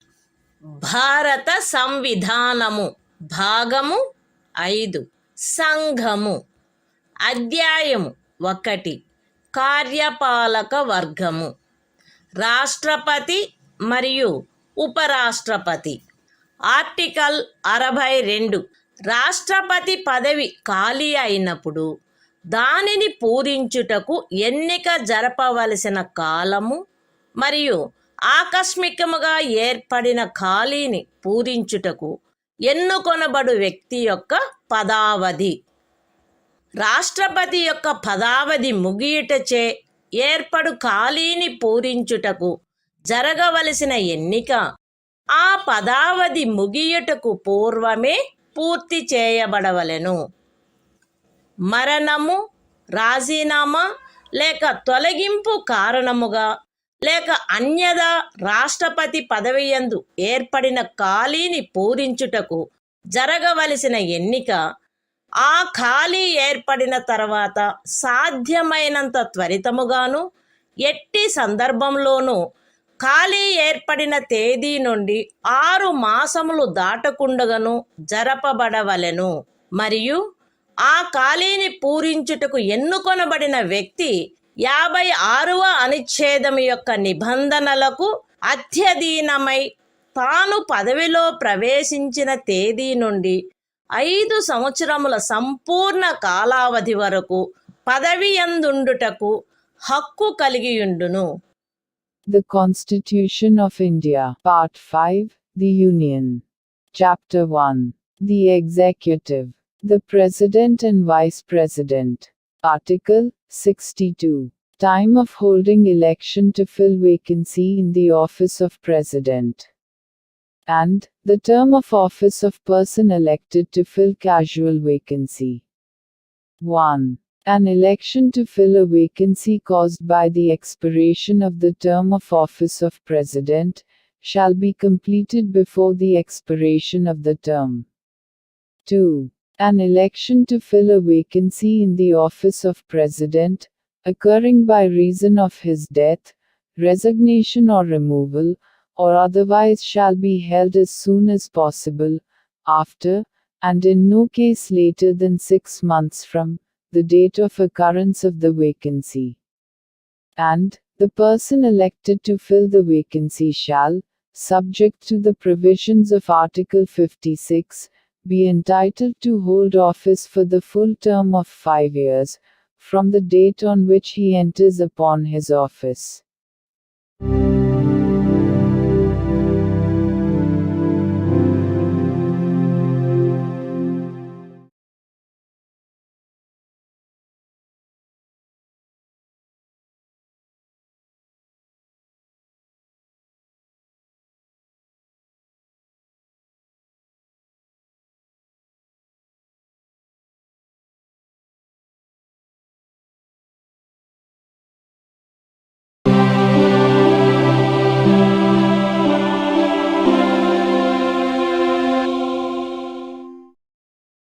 భారత సంవిధానము భాగము 5 సంఘము అధ్యాయము 1 కార్యపాలక వర్గము రాష్ట్రపతి మరియు ఉపరాష్ట్రపతి article 63 భారత ఉపరాష్ట్రపతి భారతదేశమునకు ఒక ఉపరాష్ట్రపతి ఉండవలెను.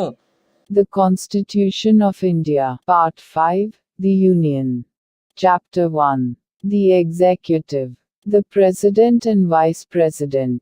Article 63. The Vice President of India. There shall be a Vice President of India.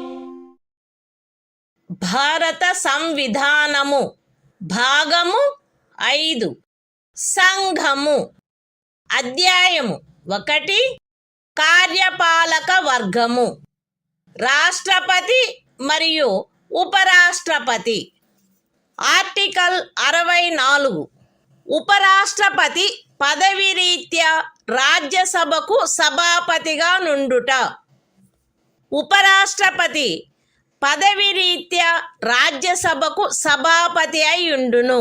ఆయన లాభాయుతమైన ఏ ఇతర పదవి యందును ఉండరాదు. అయితే ఉపరాష్ట్రపతి 65వ అనుచ్ఛేదము క్రింద రాష్ట్రపతిగా వ్యవహరించు లేక రాష్ట్రపతి యొక్క కృత్యములను నిర్వహించు ఏ కాలావధిలోనైనను ఆయన రాజ్యసభ యొక్క సభాపతి పదవికి చెందిన కర్తవ్యములను నిర్వర్తించరాదు. మరియు 97వ అనుచ్ఛేదము క్రింద రాజ్యసభ యొక్క సభాపతికి చెల్లించబడదగు ఎట్టి జీతమునకు లేక భత్యమునకు ఆయన హక్కు కలిగి ఉండడు. The Constitution of India, Part 5, The Union. Chapter 1. The Executive. The President and Vice President. Article 64. The Vice President, to be, ex officio Chairman of the Council of States.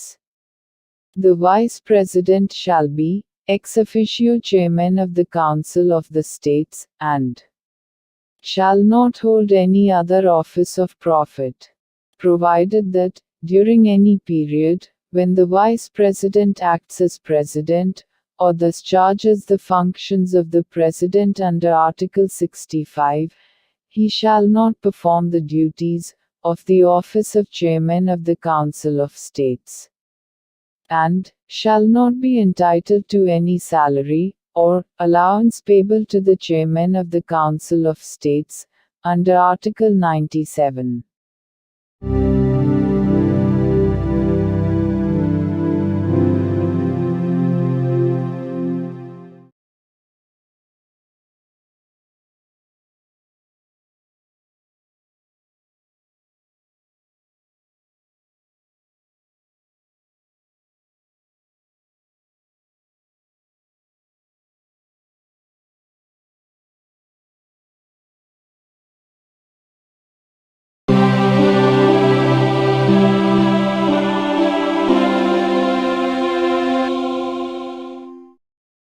భారత సంవిధానము భాగము 5 సంఘము అధ్యాయము 1 కార్యపాలక వర్గము రాష్ట్రపతి మరియు ఉపరాష్ట్రపతి ఆర్టికల్ 65 రాష్ట్రపతి పదవిలో ఆకస్మిక ఖాళీ ఏర్పడినప్పుడు రాష్ట్రపతి హాజరు లేనప్పుడును ఉపరాష్ట్రపతి రాష్ట్రపతిగా వ్యవహరించుట లేక ఆయన కృత్యములను నిర్వహించుట మరణము రాజీనామా లేక తొలగింపు కారణముగా లేక అన్యదా రాష్ట్రపతి పదవిలో ఖాళీ ఏర్పడినప్పుడు అట్టి ఖాళీని పూరించుటకు ఈ అధ్యాయము యొక్క నిబంధనలను అనుసరించి ఎన్నుకొనబడిన కొత్త రాష్ట్రపతి తన పదవిలో ప్రవేశించు తేదీ వరకు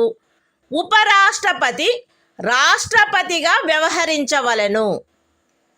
రాష్ట్రపతి హాజరులో లేకుండుట అస్వస్థత లేక మరేదేని కారణము వలన తన కృత్యములను నిర్వహించజాలని ఎడల ఆయన తన కర్తవ్యములను తిరిగి చేపట్టు తేదీ వరకు ఉపరాష్ట్రపతి రాష్ట్రపతి కృత్యములను నిర్వహించవలెను.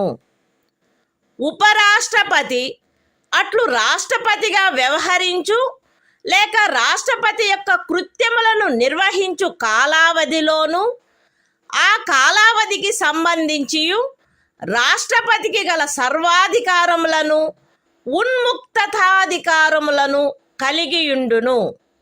పార్లమెంటు శాసనము ద్వారా నిర్ధారణ చేయు ఉపలబ్ధులకు భత్యములకు మరియు విశేషాధికారములకు మరియు అట్లు నిబంధన చేయబడు వరకు 2వ అనుసూచిలో నిర్దిష్టపరచబడిన ఉపలబ్ధులకు, భత్యములకు మరియు విశేషాధికారములకు ఆయన హక్కు కలిగియుండును.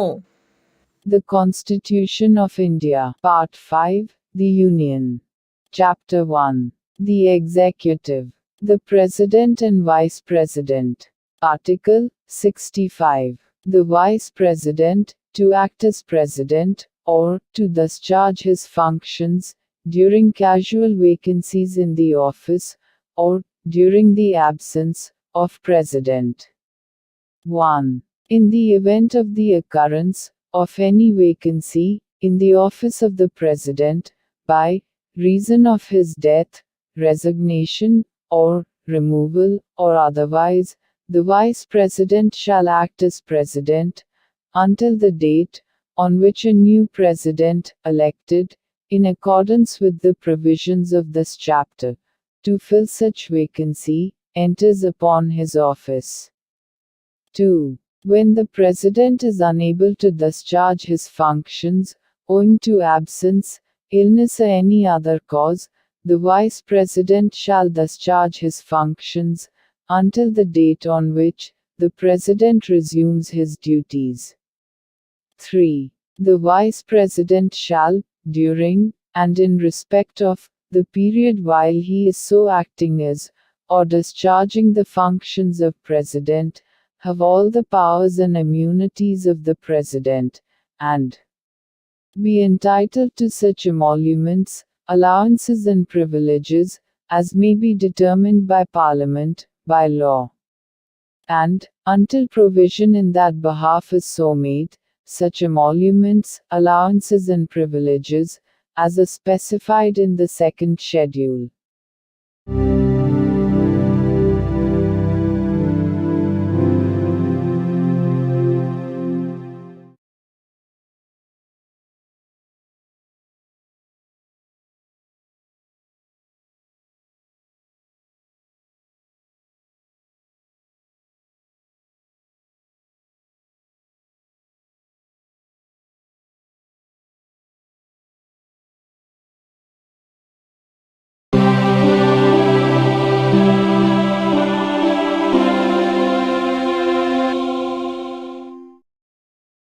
భారత సంవిధానము భాగము 5 సంఘము అధ్యాయము 1 కార్యపాలక వర్గము రాష్ట్రపతి మరియు ఉపరాష్ట్రపతి. ఆర్టికల్ 66 ఉపరాష్ట్రపతి ఎన్నిక. ఉపరాష్ట్రపతి పార్లమెంటు ఉభయ సదనముల సభ్యులతో కూడిన నిర్వాచక గణము యొక్క సభ్యులచే ఏకల అంతరణీయ ఓటు ద్వారా అనుపాతిక ప్రాతినిధ్య పద్ధతిని అనుసరించి ఎన్నుకొనబడవలెను మరియు అట్టి ఎన్నికలలో ఓటింగు రహస్యపు బ్యాలెట్ పద్ధతిని జరగవలెను. ఉపరాష్ట్రపతి పార్లమెంటు యొక్క లేక ఏదేని రాజ్య శాసన మండలి యొక్క ఏ సదనములో గాని సభ్యుడుగా ఉండరాదు మరియు పార్లమెంటు యొక్క లేక ఏదేని రాజ్య శాసన మండలి యొక్క ఏ సదనములోని సభ్యుడైనను ఉపరాష్ట్రపతిగా ఎన్నుకోబడినచో ఆయన ఉపరాష్ట్రపతి పదవిలో ప్రవేశించిన తేదీ నుండి ఆ సదనములోని తన స్థానమును ఖాళీ చేసినట్లు భావించబడవలెను. ఏ వ్యక్తి గాని ఆయన భారతదేశ పౌరుడై ఉన్ననే తప్ప ఆయనకు 35 సంవత్సరముల వయస్సు పూర్తి అయిననే తప్ప మరియు ఆయన రాజ్యసభ సభ్యుడుగా ఎన్నుకొనబడుటకు అర్హుడై ఉన్ననే తప్ప ఉపరాష్ట్రపతిగా ఎన్నుకొనబడుటకు పాత్రుడు కాడు. ఏ వ్యక్తి అయినను భారత ప్రభుత్వము క్రింద గాని ఏదేని రాజ్య ప్రభుత్వము కింద గాని సదరు ప్రభుత్వములలో దేని యొక్క నియంత్రణకైనను అధ్యధీనమయ్యున్న ఏదేని స్థానిక లేక ఇతర ప్రాధికారి క్రింద గాని లాభాయుతమైన ఏదేని పదవి ఎందున్నచో ఆ వ్యక్తి ఉపరాష్ట్రపతిగా ఎన్నుకొనబడుటకు పాత్రుడు కాడు. విశదీకరణ: ఈ అనుచ్ఛేదపు నిమిత్తము ఎవరేని వ్యక్తి సంఘము యొక్క రాష్ట్రపతిగా లేక ఉపరాష్ట్రపతిగా లేక ఏదేని రాజ్యము యొక్క గవర్నరుగా లేక సంఘము యొక్క లేక ఏదేని రాజ్యము యొక్క మంత్రిగా ఉన్న కారణమును బట్టి మాత్రమే లాభాయుతమైన పదవి ఎందున్నట్లు భావించరాదు. The Constitution of India, Part 5, The Union. Chapter 1. The Executive. The President and Vice President. Article 66. Election of Vice President. 1. The Vice President shall be elected by the members of an electoral college, consisting of the members of both Houses of Parliament, in accordance with the system of proportional representation, by means of the single transferable vote, and the voting at such election shall be by secret ballot. 2. The Vice President shall not be a member of either House of Parliament or of a House of the Legislature of any state. And, if a member of either House of Parliament or of a House of the Legislature of any state be elected Vice President, he shall be deemed to have vacated his seat in that House, on the date on which he enters upon his office, as Vice President. 3. No person shall be eligible for election as Vice President, unless he is a citizen of India. B. Has completed the age of 35 years, and C. Is qualified for election as a member of the Council of States. 4. A person shall not be eligible for election as Vice President if he holds any office of profit under the Government of India, or the Government of any state, or under any local or other authority, subject to the control of any of the said governments. Explanation. For the purposes of this article, a person shall not be deemed to hold any office of profit, by reason only that he is the President or Vice President of the Union, or the Governor of any state, or is a minister either for the Union, or for any state.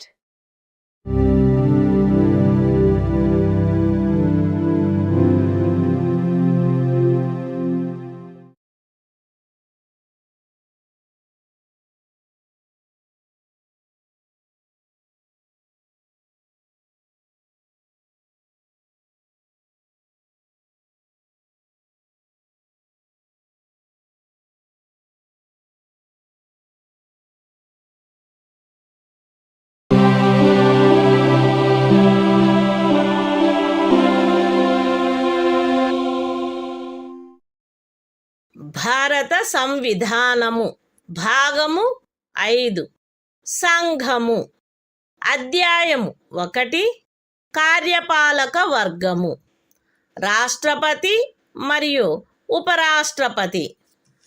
Article 67 ఉపరాష్ట్రపతి పదావధి.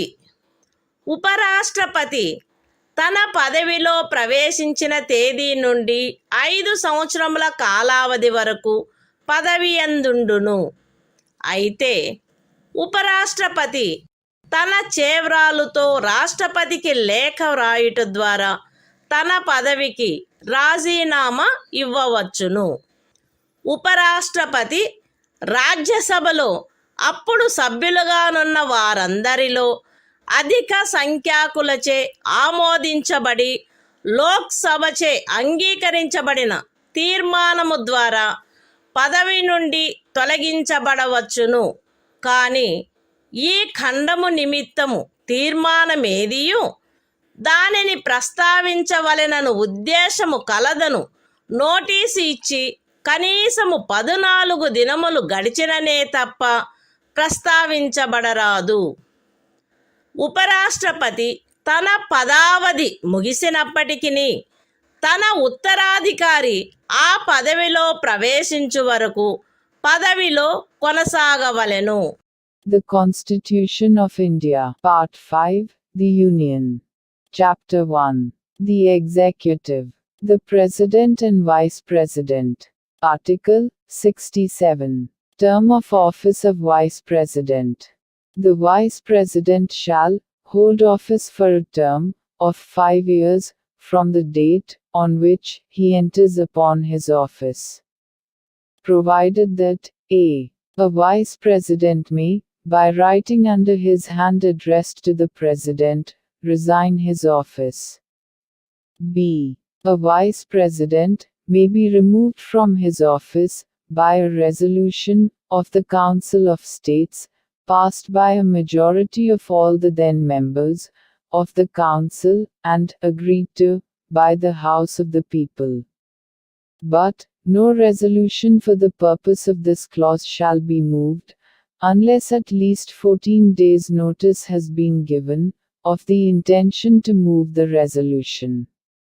c. A Vice President shall, notwithstanding the expiration of his term, continue to hold office until his successor enters upon his office.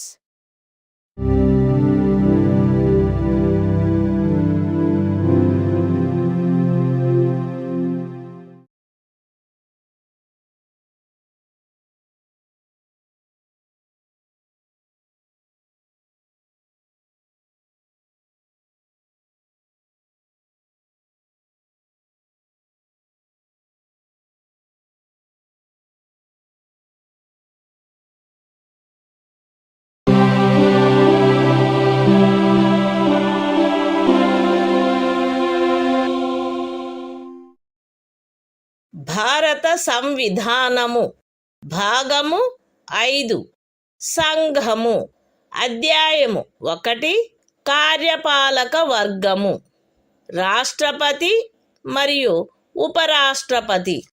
Article 68. ఉపరాష్ట్రపతి పదవి ఖాళీ అయినప్పుడు దానిని పూరించుటకు ఎన్నిక జరపవలసిన కాలము మరియు ఆకస్మికముగా ఏర్పడిన ఖాళీని పూరించుటకు ఎన్నుకొనబడు వ్యక్తి యొక్క పదావధి. ఉపరాష్ట్రపతి యొక్క పదావధి ముగియుటచే ఏర్పడు ఖాళీని పూరించుటకు జరగవలసిన ఎన్నిక ఆ పదావధి ముగియుటకు పూర్వమే పూర్తి చేయబడవలెను. మరణము, రాజీనామా లేక తొలగింపు కారణముగా లేక అన్యథా ఉపరాష్ట్రపతి పదవియందు ఏర్పడిన ఖాళీని పూరించుటకు జరపవలసిన ఎన్నిక ఆ ఖాళీ ఏర్పడిన తరువాత సాధ్యమైనంత త్వరితముగా జరపబడవలెను మరియు ఆ ఖాళీని పూరించుటకు ఎన్నుకొనబడిన వ్యక్తి 67వ అనుచ్ఛేదము యొక్క నిబంధనలకు అత్యధీనమై తాను పదవిలో ప్రవేశించిన తేదీ నుండి 5 సంవత్సరముల సంపూర్ణ కాలావధి వరకు పదవి యందుండుటకు హక్కు కలిగియుండును. The Constitution of India, Part 5, The Union. Chapter 1. The Executive. The President and Vice President. Article 68. Time of holding election to fill vacancy in the office of Vice President. And the term of office of person elected to fill casual vacancy. 1. An election to fill a vacancy caused by the expiration of the term of office of Vice President shall be completed before the expiration of the term. 2. An election to fill a vacancy in the office of Vice President occurring by reason of his death, resignation or removal, or otherwise shall be held as soon as possible after the occurrence of the vacancy. And, the person elected, to fill the vacancy shall, subject to the provisions of Article 67, be entitled to hold office, for the full term of 5 years, from the date on which he enters upon his office.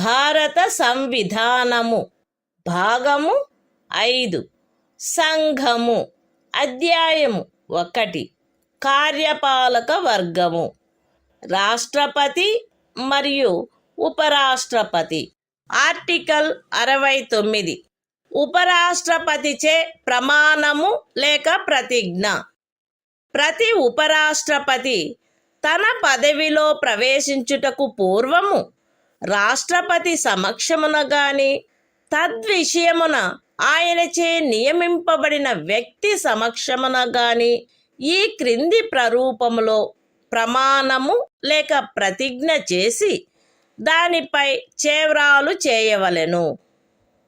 AB అను నేను శాసనము ద్వారా స్థాపితమైన భారత సంవిధానము పట్ల యథార్థమైన శ్రద్ధానిష్టలను కలిగియుందుననియు మరియు నేను వహింపనున్న కర్తవ్యములను శ్రద్ధాపూర్వకముగా నిర్వహింతుననియు దైవ సాక్షిగా ప్రమాణం చేయుచున్నాను, సత్యనిష్టతో ప్రతిజ్ఞ చేయుచున్నాను. The Constitution of India, Part 5, The Union. Chapter 1. The Executive. The President and Vice President. Article 69. Oath, or affirmation, by the Vice President.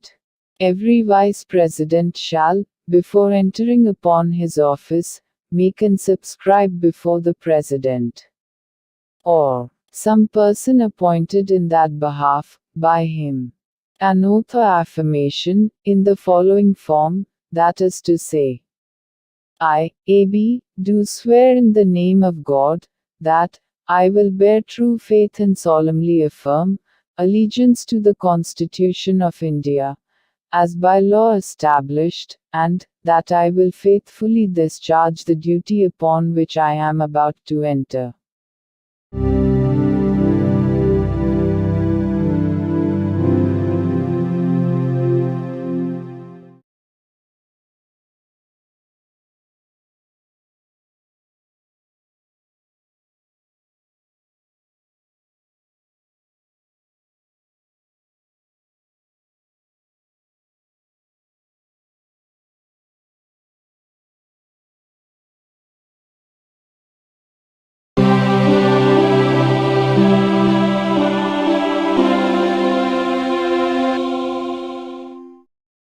భారత సంవిధానము భాగము 5 సంఘము అధ్యాయము 1 కార్యపాలక వర్గము రాష్ట్రపతి మరియు ఉపరాష్ట్రపతి ఆర్టికల్ 70 ఇతర యాదృచ్ఛిక పరిస్థితులలో రాష్ట్రపతి యొక్క కృత్యములు. ఈ అధ్యాయములో నిబంధించబడని ఎట్టి యాదృచ్ఛిక పరిస్థితిలోనైనను రాష్ట్రపతి యొక్క కృత్యములను నిర్వహించుటకు పార్లమెంటు తాను సబబని తలచు నిబంధన చేయవచ్చును. The Constitution of India, Part 5, The Union. Chapter 1. The Executive. The President and Vice President. Article 70. Discharge of President's functions in other contingencies. Parliament may make such provision, as it thinks fit, for the discharge of the functions of the President, in any contingency not provided for in this chapter.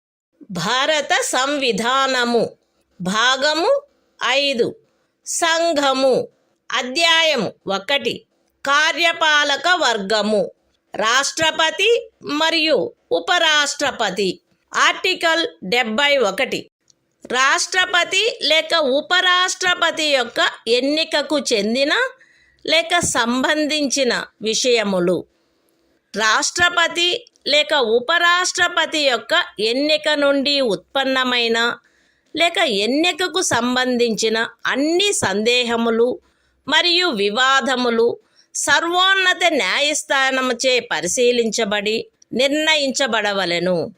అట్టి నిర్ణయము అంతిమమైనదై ఉండును.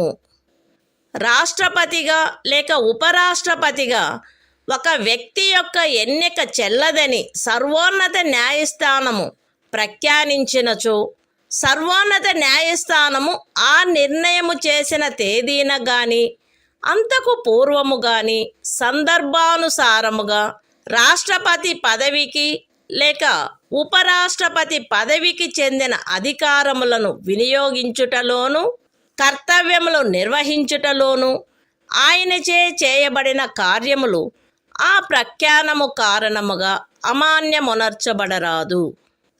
ఈ సంవిధానము యొక్క నిబంధనలకు అత్యధీనమై రాష్ట్రపతి లేక ఉపరాష్ట్రపతి యొక్క ఎన్నికకు చెందిన లేక సంబంధించిన విషయమును పార్లమెంటు శాసనము ద్వారా క్రమబద్ధము చేయవచ్చును. రాష్ట్రపతిగా లేక ఉపరాష్ట్రపతిగా ఒక వ్యక్తి యొక్క ఎన్నిక అతనిని ఎన్నుకొనడి నిర్వాచక గణము యొక్క సభ్యులలో ఏ కారణము వలనైనను ఏదేని ఖాళీ ఉన్నదను కారణమును బట్టి ప్రష్టవ్యము కారాదు. The Constitution of India, Part 5, The Union. Chapter 1. The Executive. The President and Vice President. Article 71. Matters relating to, or connected with, the election of a President or Vice President. 1. All doubts and disputes arising out of, or in connection with the election of a President, or Vice President shall be inquired into, and decided, by the Supreme Court, whose decision shall be final. 2. If the election of a person, as President, or Vice President, is declared void by the Supreme Court, acts done by him, in the exercise and performance of the powers and duties, of the office of President, or Vice President, as the case may be, on or before the date of the decision of the Supreme Court, shall not be invalidated by reason of that declaration. 3. Subject to the provisions of this Constitution, Parliament may by law regulate any matter relating to or connected with the election of a President or Vice President. 4. The election of a person, as President or Vice President, shall not be called in question, on the ground of the existence of any vacancy, for whatever reason among the members of the Electoral College electing him.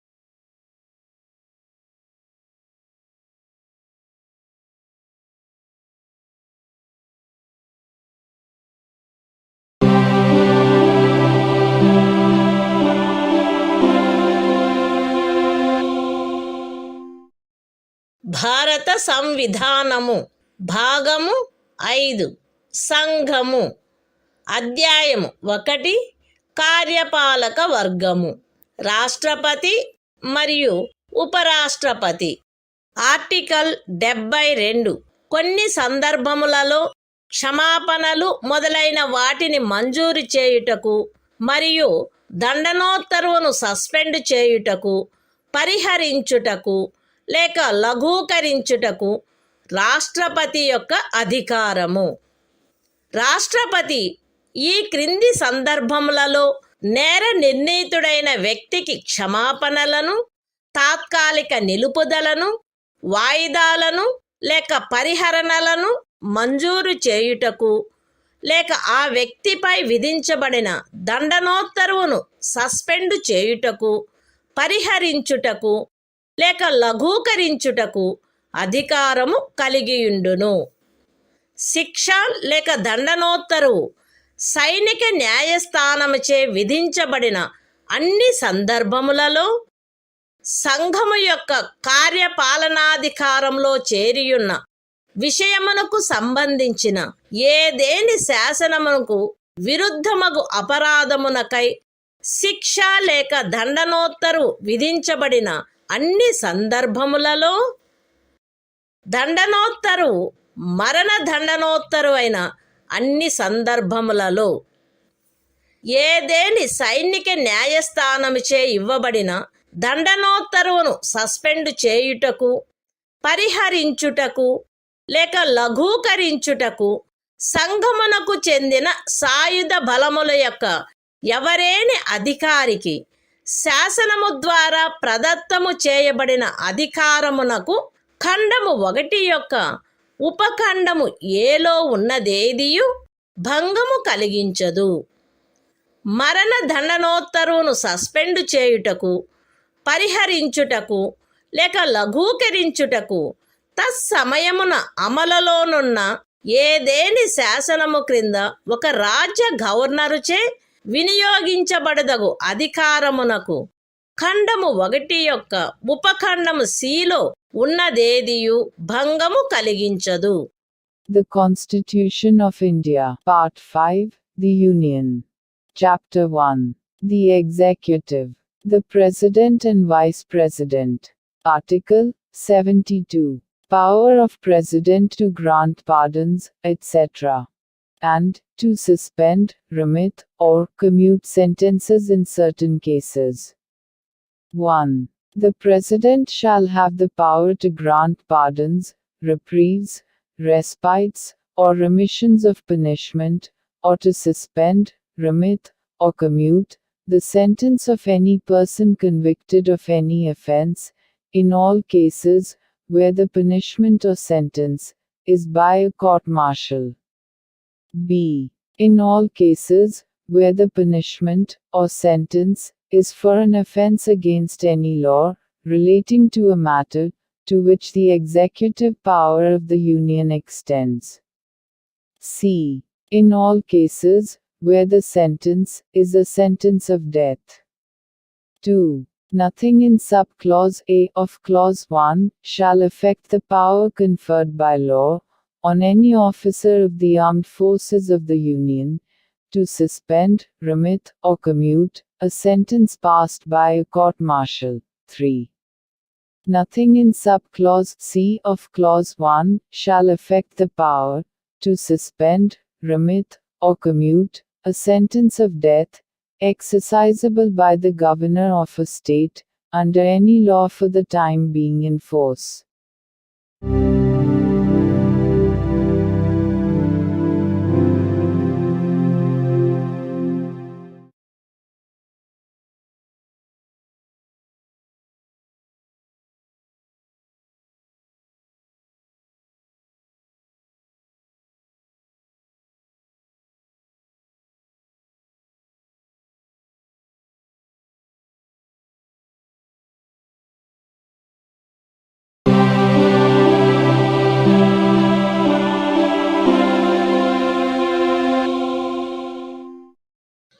భారత సంవిధానము భాగము 5 సంఘము అధ్యాయం 1 కార్యపాలక వర్గము రాష్ట్రపతి మరియు ఉపరాష్ట్రపతి.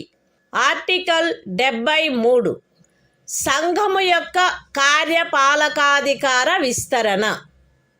ఈ సంవిధాన నిబంధనలకు అధ్యయనమై సంఘము యొక్క కార్యపాలకాధికారములో ఈ క్రిందివి చేరియుండును.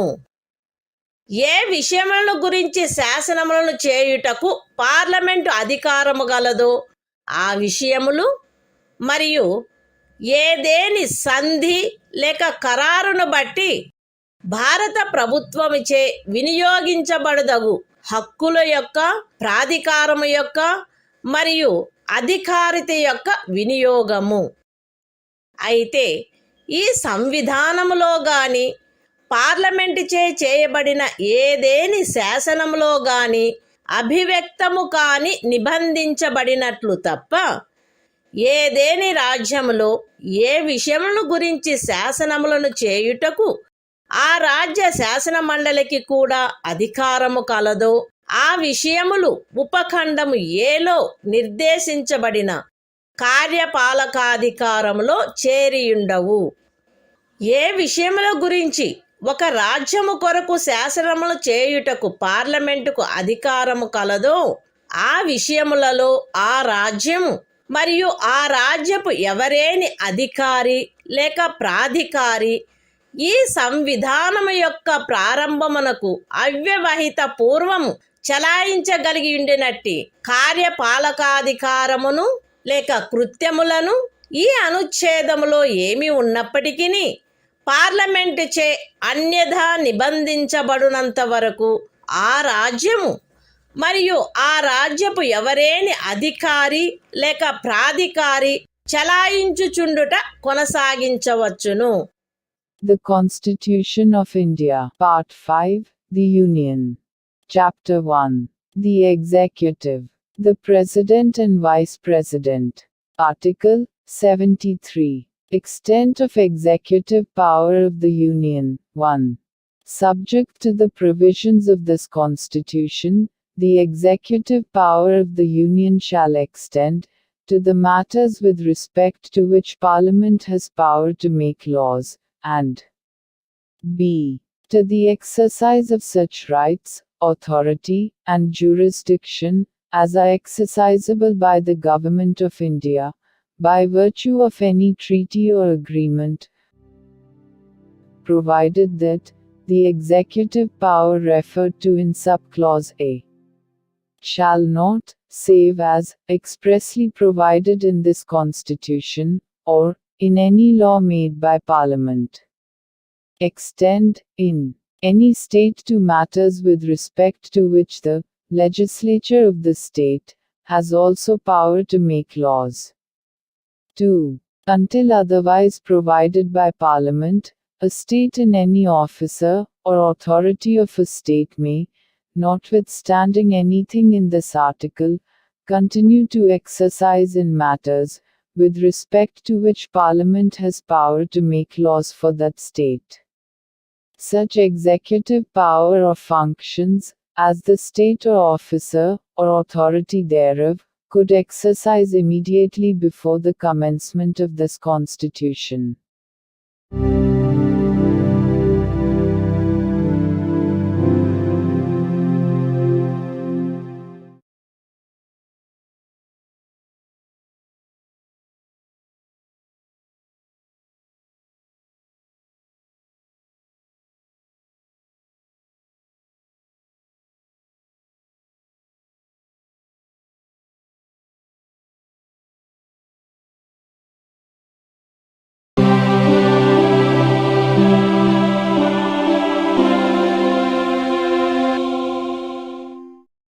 భారత సంవిధానము భాగము 5 సంఘము.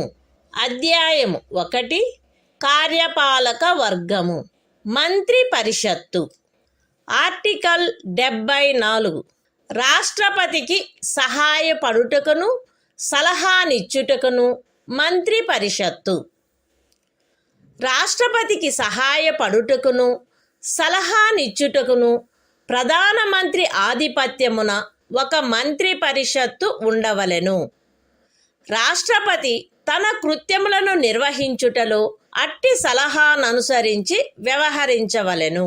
అయితే రాష్ట్రపతి సాధారణముగా గాని అన్యథా గాని అట్టి సలహాలను పునఃపర్యాలోచించవలసినదిగా మంత్రి పరిషత్తును కోరవచ్చును.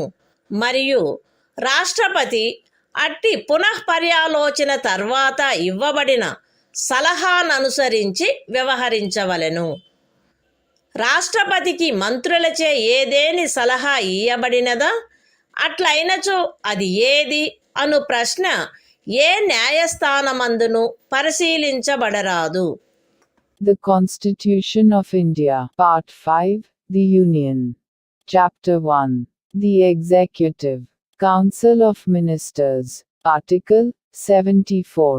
Council of Ministers, to aid and advise President. 1. There shall be a Council of Ministers, with the Prime Minister at the head, to aid and advise the President, who shall, in the exercise of his functions, act in accordance with such advice. Provided that the President may require the Council of Ministers to reconsider such advice, either generally or otherwise, and the President shall act in accordance with the advice tendered after such reconsideration. 2. The question whether any, and if so what, advice was tendered by ministers to the President shall not be inquired into in any court.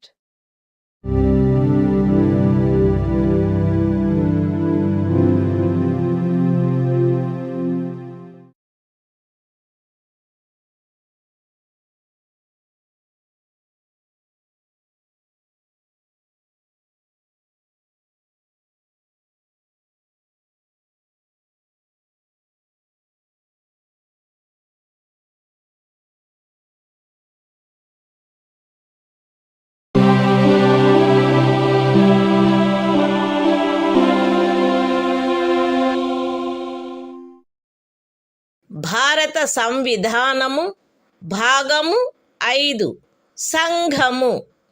అధ్యాయము 1 కార్యపాలక వర్గము. మంత్రి పరిషత్తు. Article 75. మంత్రులను గూర్చిన ఇతర నిబంధనలు. ప్రధానమంత్రి రాష్ట్రపతిచే నియమించబడవలెను. ఇతర మంత్రులు ప్రధానమంత్రి సలహాపై రాష్ట్రపతిచే నియమించబడవలెను.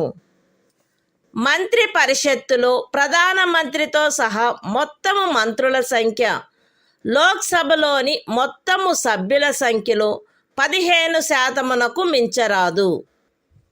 10వ అనుసూచి యొక్క 2వ పేరా క్రింద పార్లమెంటు ఉభయ సదనములలోని ఏదేని రాజకీయ పార్టీకి చెందియుండి ఆ సదనము యొక్క సభ్యునిగా ఉండుటకు నిరర్హుడైన ఒక సభ్యుడు అతని అనర్హత ప్రారంభపు తేదీ నుండి అట్టి సభ్యునిగా అతని పదవీ కాలావధి ముగియునంత వరకు లేదా అతను అట్టి కాలావధి ముగియకముందే పార్లమెంటు ఉభయ సదనములలో ఏ సదనము యొక్క ఏదేని ఎన్నికకు పోటీ చేసి ఎన్నికైనట్లుగా ప్రఖ్యానింపబడు తేదీ వరకు, వీటిలో ఏది ముందుగా వచ్చునో అంతవరకు ఖండము 1 క్రింద మంత్రిగా నియోజితుడగుటకు కూడా నిరర్హుడగును.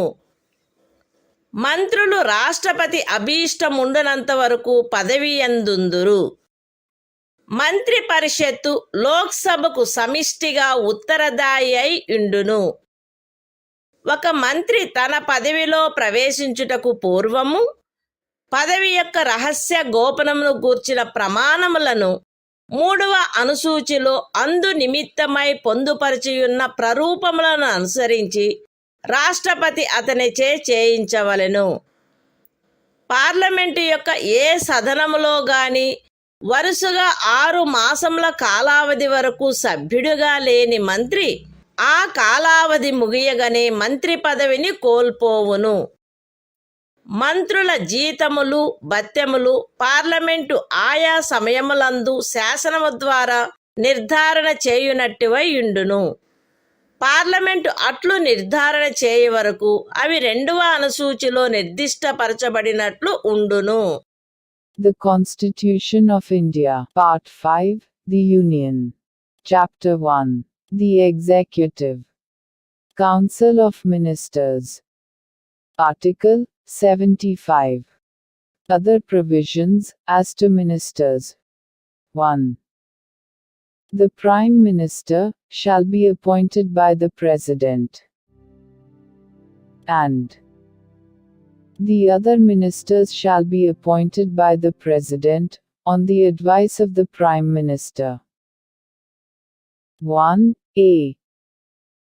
The total number of ministers, including the Prime Minister, in the Council of Ministers, shall not exceed 15% of the total number of members of the House of the People. 1b. A member of either House of Parliament, belonging to any political party, who is disqualified for being a member of that House, under paragraph 2 of the 10th schedule, shall also be disqualified to be appointed as a minister under clause 1. For duration of the period commencing from the date of his disqualification, till the date on which the term of his office as such member would expire, or where he contests any election to either House of Parliament before the expiry of such period, till the date on which he is declared elected, whichever is earlier. 2. The ministers shall hold office during the pleasure of the President. 3. The Council of Ministers shall be collectively responsible to the House of the People. 4. Before a minister enters upon his office, the President shall administer to him the oaths of office and of secrecy according to the forms set out for the purpose in the 3rd schedule. 5. A minister who, for any period of 6 consecutive months, is not a member of either House of Parliament, shall at the expiration of that period cease to be a minister. 6. The salaries and allowances of ministers shall be such as Parliament may from time to time by law determine, and, until Parliament so determines, shall be as specified in the 2nd schedule.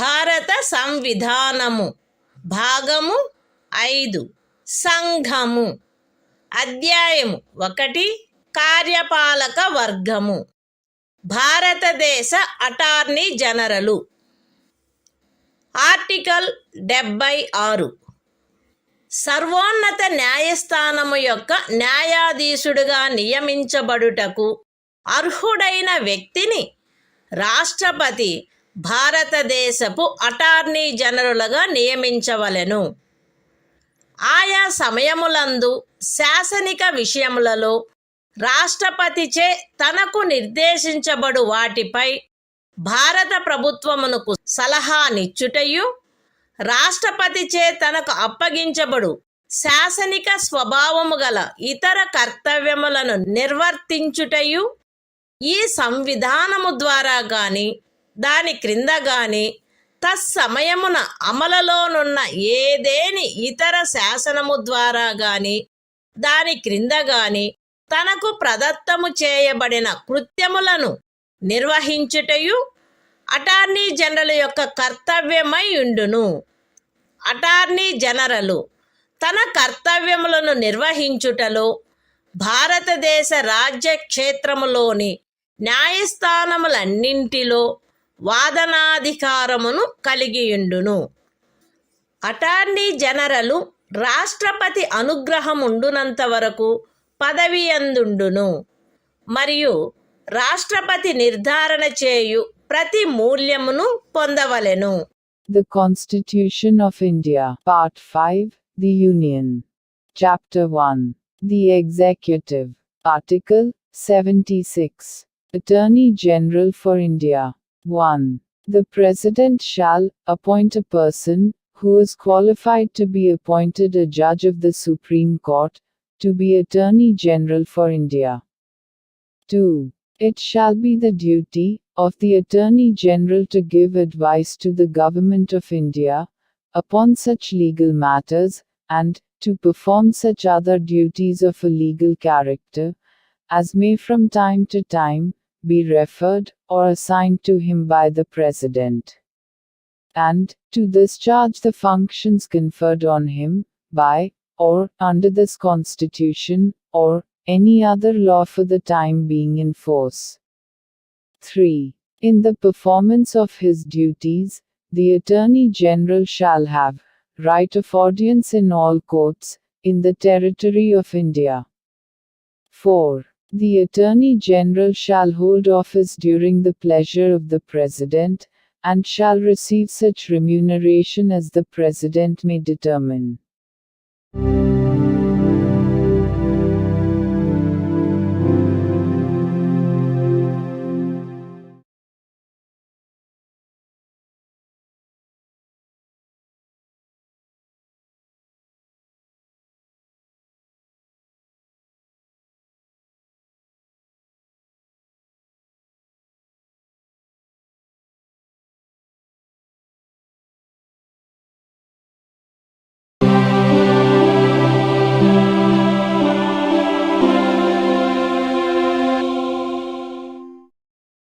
భారత సంవిధానము భాగము 5 సంఘము అధ్యాయం 1 కార్యపాలక వర్గము ప్రభుత్వము యొక్క కార్యకలాప నిర్వహణ article 77 భారత ప్రభుత్వమునకు చెందిన కార్యపాలక చర్యాంతయు రాష్ట్రపతి పేర తీసుకొనబడినట్లు అభివ్యక్తపరచబడవలెను.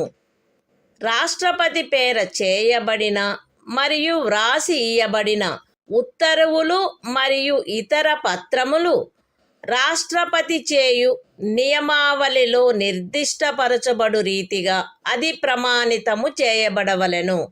అట్లు అధిప్రమాణితము చేయబడిన ఉత్తర్వు యొక్క లేక పత్రము యొక్క మాన్యత అది రాష్ట్రపతిచే చేయబడినట్టి లేక వ్రాసి ఇయ్యబడినట్టి ఉత్తర్వు లేక పత్రము కాదనడి కారణమును బట్టి ప్రశ్నించబడరాదు. రాష్ట్రపతి భారత ప్రభుత్వమునకు చెందిన కార్యకలాపములను మిక్కిలి సుకరముగా జరుపుటకును ఆ కార్యకలాపములను మంత్రులకు కేటాయించుటకును నియమావళిని చేయవలెను. The Constitution of India, Part 5, The Union. Chapter 1. The Executive. Conduct of Government Business. Article 77. Conduct of Business of the Government of India. 1. All executive action of the Government of India shall be expressed to be taken in the name of the President. 2. Orders and other instruments made and executed in the name of the President shall be authenticated in such manner as may be specified in rules to be made by the President. And the validity of an order or instrument which is so authenticated shall not be called in question on the ground that it is not an order or instrument made or executed by the President.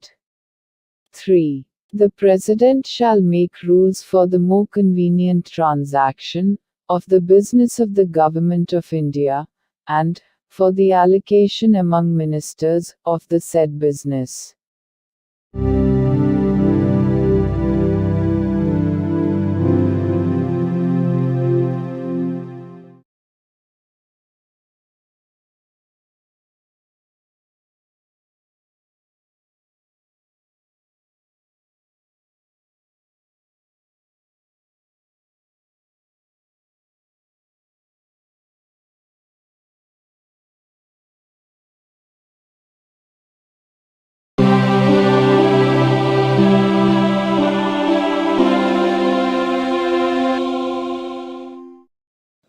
భారత సంవిధానము భాగము 5 సంఘము అధ్యాయం 1 కార్యపాలక వర్గము ప్రభుత్వము యొక్క కార్యకలాప నిర్వహణ article 78 రాష్ట్రపతికి సమాచారమును అందచేయుట మున్నగు విషయములను గురించి ప్రధానమంత్రి కర్తవ్యములు ఈ క్రింద తెలుపబడినవి ప్రధానమంత్రి కర్తవ్యములై ఉండును. సంఘము యొక్క వ్యవహారములలో పరిపాలనకు సంబంధించి మంత్రి పరిషత్తు యొక్క సమస్త నిర్ణయములను మరియు శాసన నిర్మాణమునకై చేయబడిన ప్రతిపాదనలను రాష్ట్రపతికి తెలియచేయుట. సంఘము యొక్క వ్యవహారముల పరిపాలనకును శాసన నిర్మాణమునకై చేయబడిన ప్రతిపాదనలకును సంబంధించిన విషయములలో రాష్ట్రపతి కోరు సమాచారమును అందజేయుట మరియు ఏ విషయమైనను ఒక మంత్రిచే నిర్ణయించబడి మంత్రి పరిషత్తుచే పర్యాలోచించబడి ఉండని ఎడల ఆ విషయమును మంత్రి పరిషత్తు యొక్క పర్యాలోచనకు సమర్పించవలసినదిగా రాష్ట్రపతి అపేక్షించినచో దానిని అట్లు సమర్పించుట. The Constitution of India, Part 5, The Union. Chapter 1. The Executive. Conduct of Government Business. Article 78. Duties of Prime Minister, as respects the furnishing of information to the President, etc. It shall be the duty of the Prime Minister to communicate to the President all decisions of the Council of Ministers relating to the administration of the affairs of the Union, and proposals for legislation. B. To furnish such information relating to the administration of the affairs of the Union, and proposals for legislation, as the President may call for. And C. If the President so requires, to submit for the consideration of the Council of Ministers any matter on which a decision has been taken by a minister, but which has not been considered by the Council.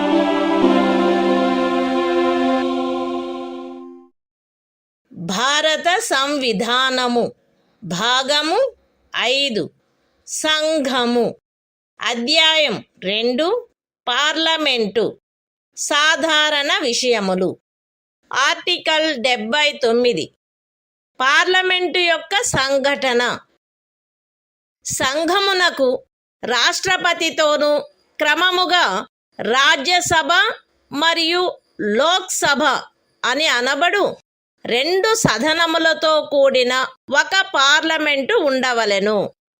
The Constitution of India, Part 5, The Union. Chapter 2. Parliament. General. Article 79.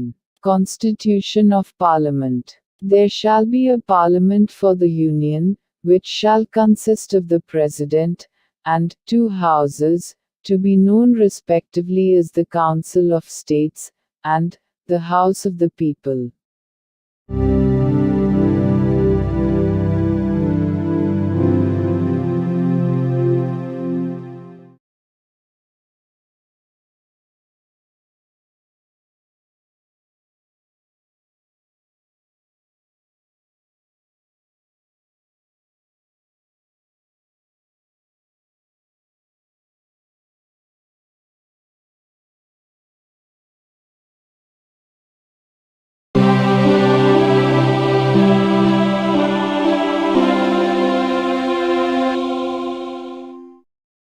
భారత సంవిధానము భాగము 5 సంఘము.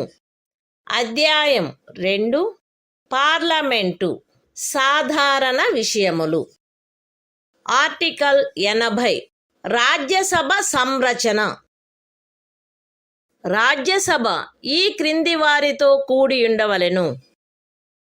ఖండము 3 యొక్క నిబంధనలను అనుసరించి రాష్ట్రపతిచే నామనిర్దేశము చేయబడు 12 మంది సభ్యులు మరియు రాజ్యముల యొక్కయు సంఘ రాజ్య క్షేత్రముల యొక్కయు 238 మందికి మించని ప్రతినిధులు.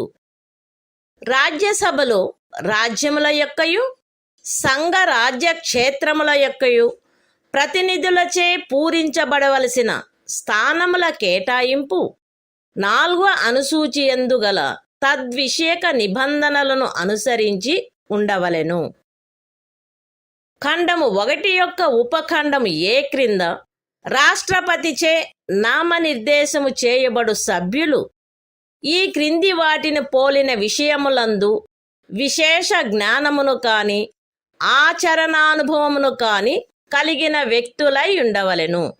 అనగా సాహిత్యము, విజ్ఞాన శాస్త్రము, కళ మరియు సాంఘిక సేవ. రాజ్యసభకు ప్రతి రాజ్యం యొక్క శాసనసభలోని ఎన్నుకొనబడిన సభ్యులచే ఏకల అంతరణీయ ఓటు ద్వారా అనుపాతిక ప్రాతినిధ్య పద్ధతిని అనుసరించి ఆ రాజ్యం యొక్క ప్రతినిధులు ఎన్నుకొనబడవలెను. రాజ్యసభకు సంఘ రాజ్య క్షేత్రముల యొక్క ప్రతినిధులు పార్లమెంటు శాసనము ద్వారా విహితపరచు రీతిలో ఎంపిక చేయబడవలెను. The Constitution of India, Part 5, The Union. Chapter 2, Parliament, General. Article 80. Composition of the Council of States. 1.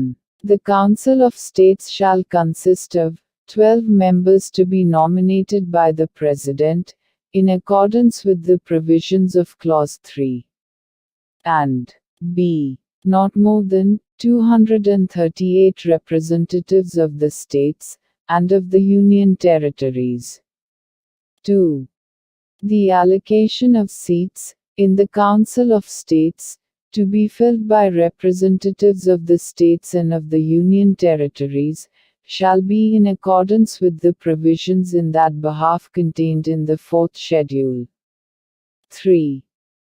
The members to be nominated by the President under Sub-Clause A of Clause 1 shall consist of persons having special knowledge or practical experience in respect of such matters as the following, namely: literature, science, art and social service. 4. The representatives of each state, in the Council of States, shall be elected, by the elected members of the Legislative Assembly of the state, in accordance with the system of proportional representation, by means of the single transferable vote. 5. The representatives of the Union territories in the Council of States shall be chosen in such manner, as Parliament may by law prescribe.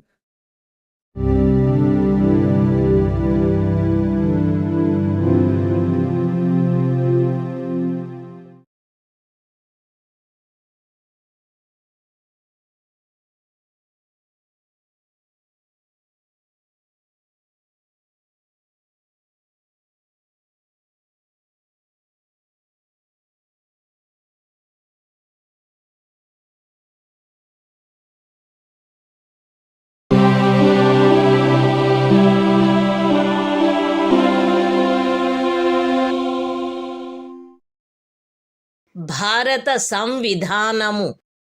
భాగము 5 సంఘము. అధ్యాయం 2 parliament సాధారణ విషయములు. Article 81 Lok Sabha సంరచన. 1. 331వ అనుచ్ఛేదము యొక్క నిబంధనలకు అధ్యయనమై లోక్సభ ఈ క్రింది వారితో కూడి ఉండవలెను. ఏ రాజ్యములలోని ప్రాదేశిక నియోజకవర్గముల ప్రత్యక్ష ఎన్నిక ద్వారా ఎంపిక చేయబడిన 530 మందికి మించని సభ్యులు. బి పార్లమెంటు శాసనము ద్వారా నిబంధించిన రీతిగా ఎంపిక చేయబడి సంఘ రాజ్య క్షేత్రములకు ప్రాతినిధ్యం వహించు 20 మందికి మించని సభ్యులు. 2 ఖండము 1లోని ఉపఖండము ఏ నిమిత్తము ఏ ఒక రాజ్యపు స్థానముల సంఖ్యకును దాని జనసంఖ్యకును గల నిష్పత్తి ఆచరణీయమైనంత మేరకు అన్ని రాజ్యములకు ఒకే రీతిగా ఉండునట్లు లోక్సభలోని స్థానములు ప్రతి ఒక్క రాజ్యమునకు కేటాయించబడవలెను. మరియు బి ప్రతి ప్రాదేశిక నియోజకవర్గపు జనసంఖ్యకును ఆ నియోజకవర్గమునకు కేటాయించబడిన స్థానముల సంఖ్యకును గల నిష్పత్తి ఆచరణీయమైనంత మేరకు రాజ్యము అంతటను ఒకే రీతిగా ఉండునట్లు ప్రతి రాజ్యము ప్రాదేశిక నియోజకవర్గములుగా విభజించబడవలెను. అయితే ఏదేని రాజ్యమునందలి జనసంఖ్య 60 లక్షలకు మించనంత వరకు ఆ రాజ్యమునకు లోక్సభ స్థానములను కేటాయించు నిమిత్తము ఈ ఖండము యొక్క ఉపఖండము ఏలోని నిబంధనలు వర్తించవు. 3 ఈ అనుచ్ఛేదములో జనసంఖ్య అను పదమునకు కడపటిదియు అందుకు సంబంధించిన అంకెలు ప్రచురణ చేయబడినట్టిదియు అగు జనగణనలో అభినిశ్చితమైన జనసంఖ్య అని అర్థము.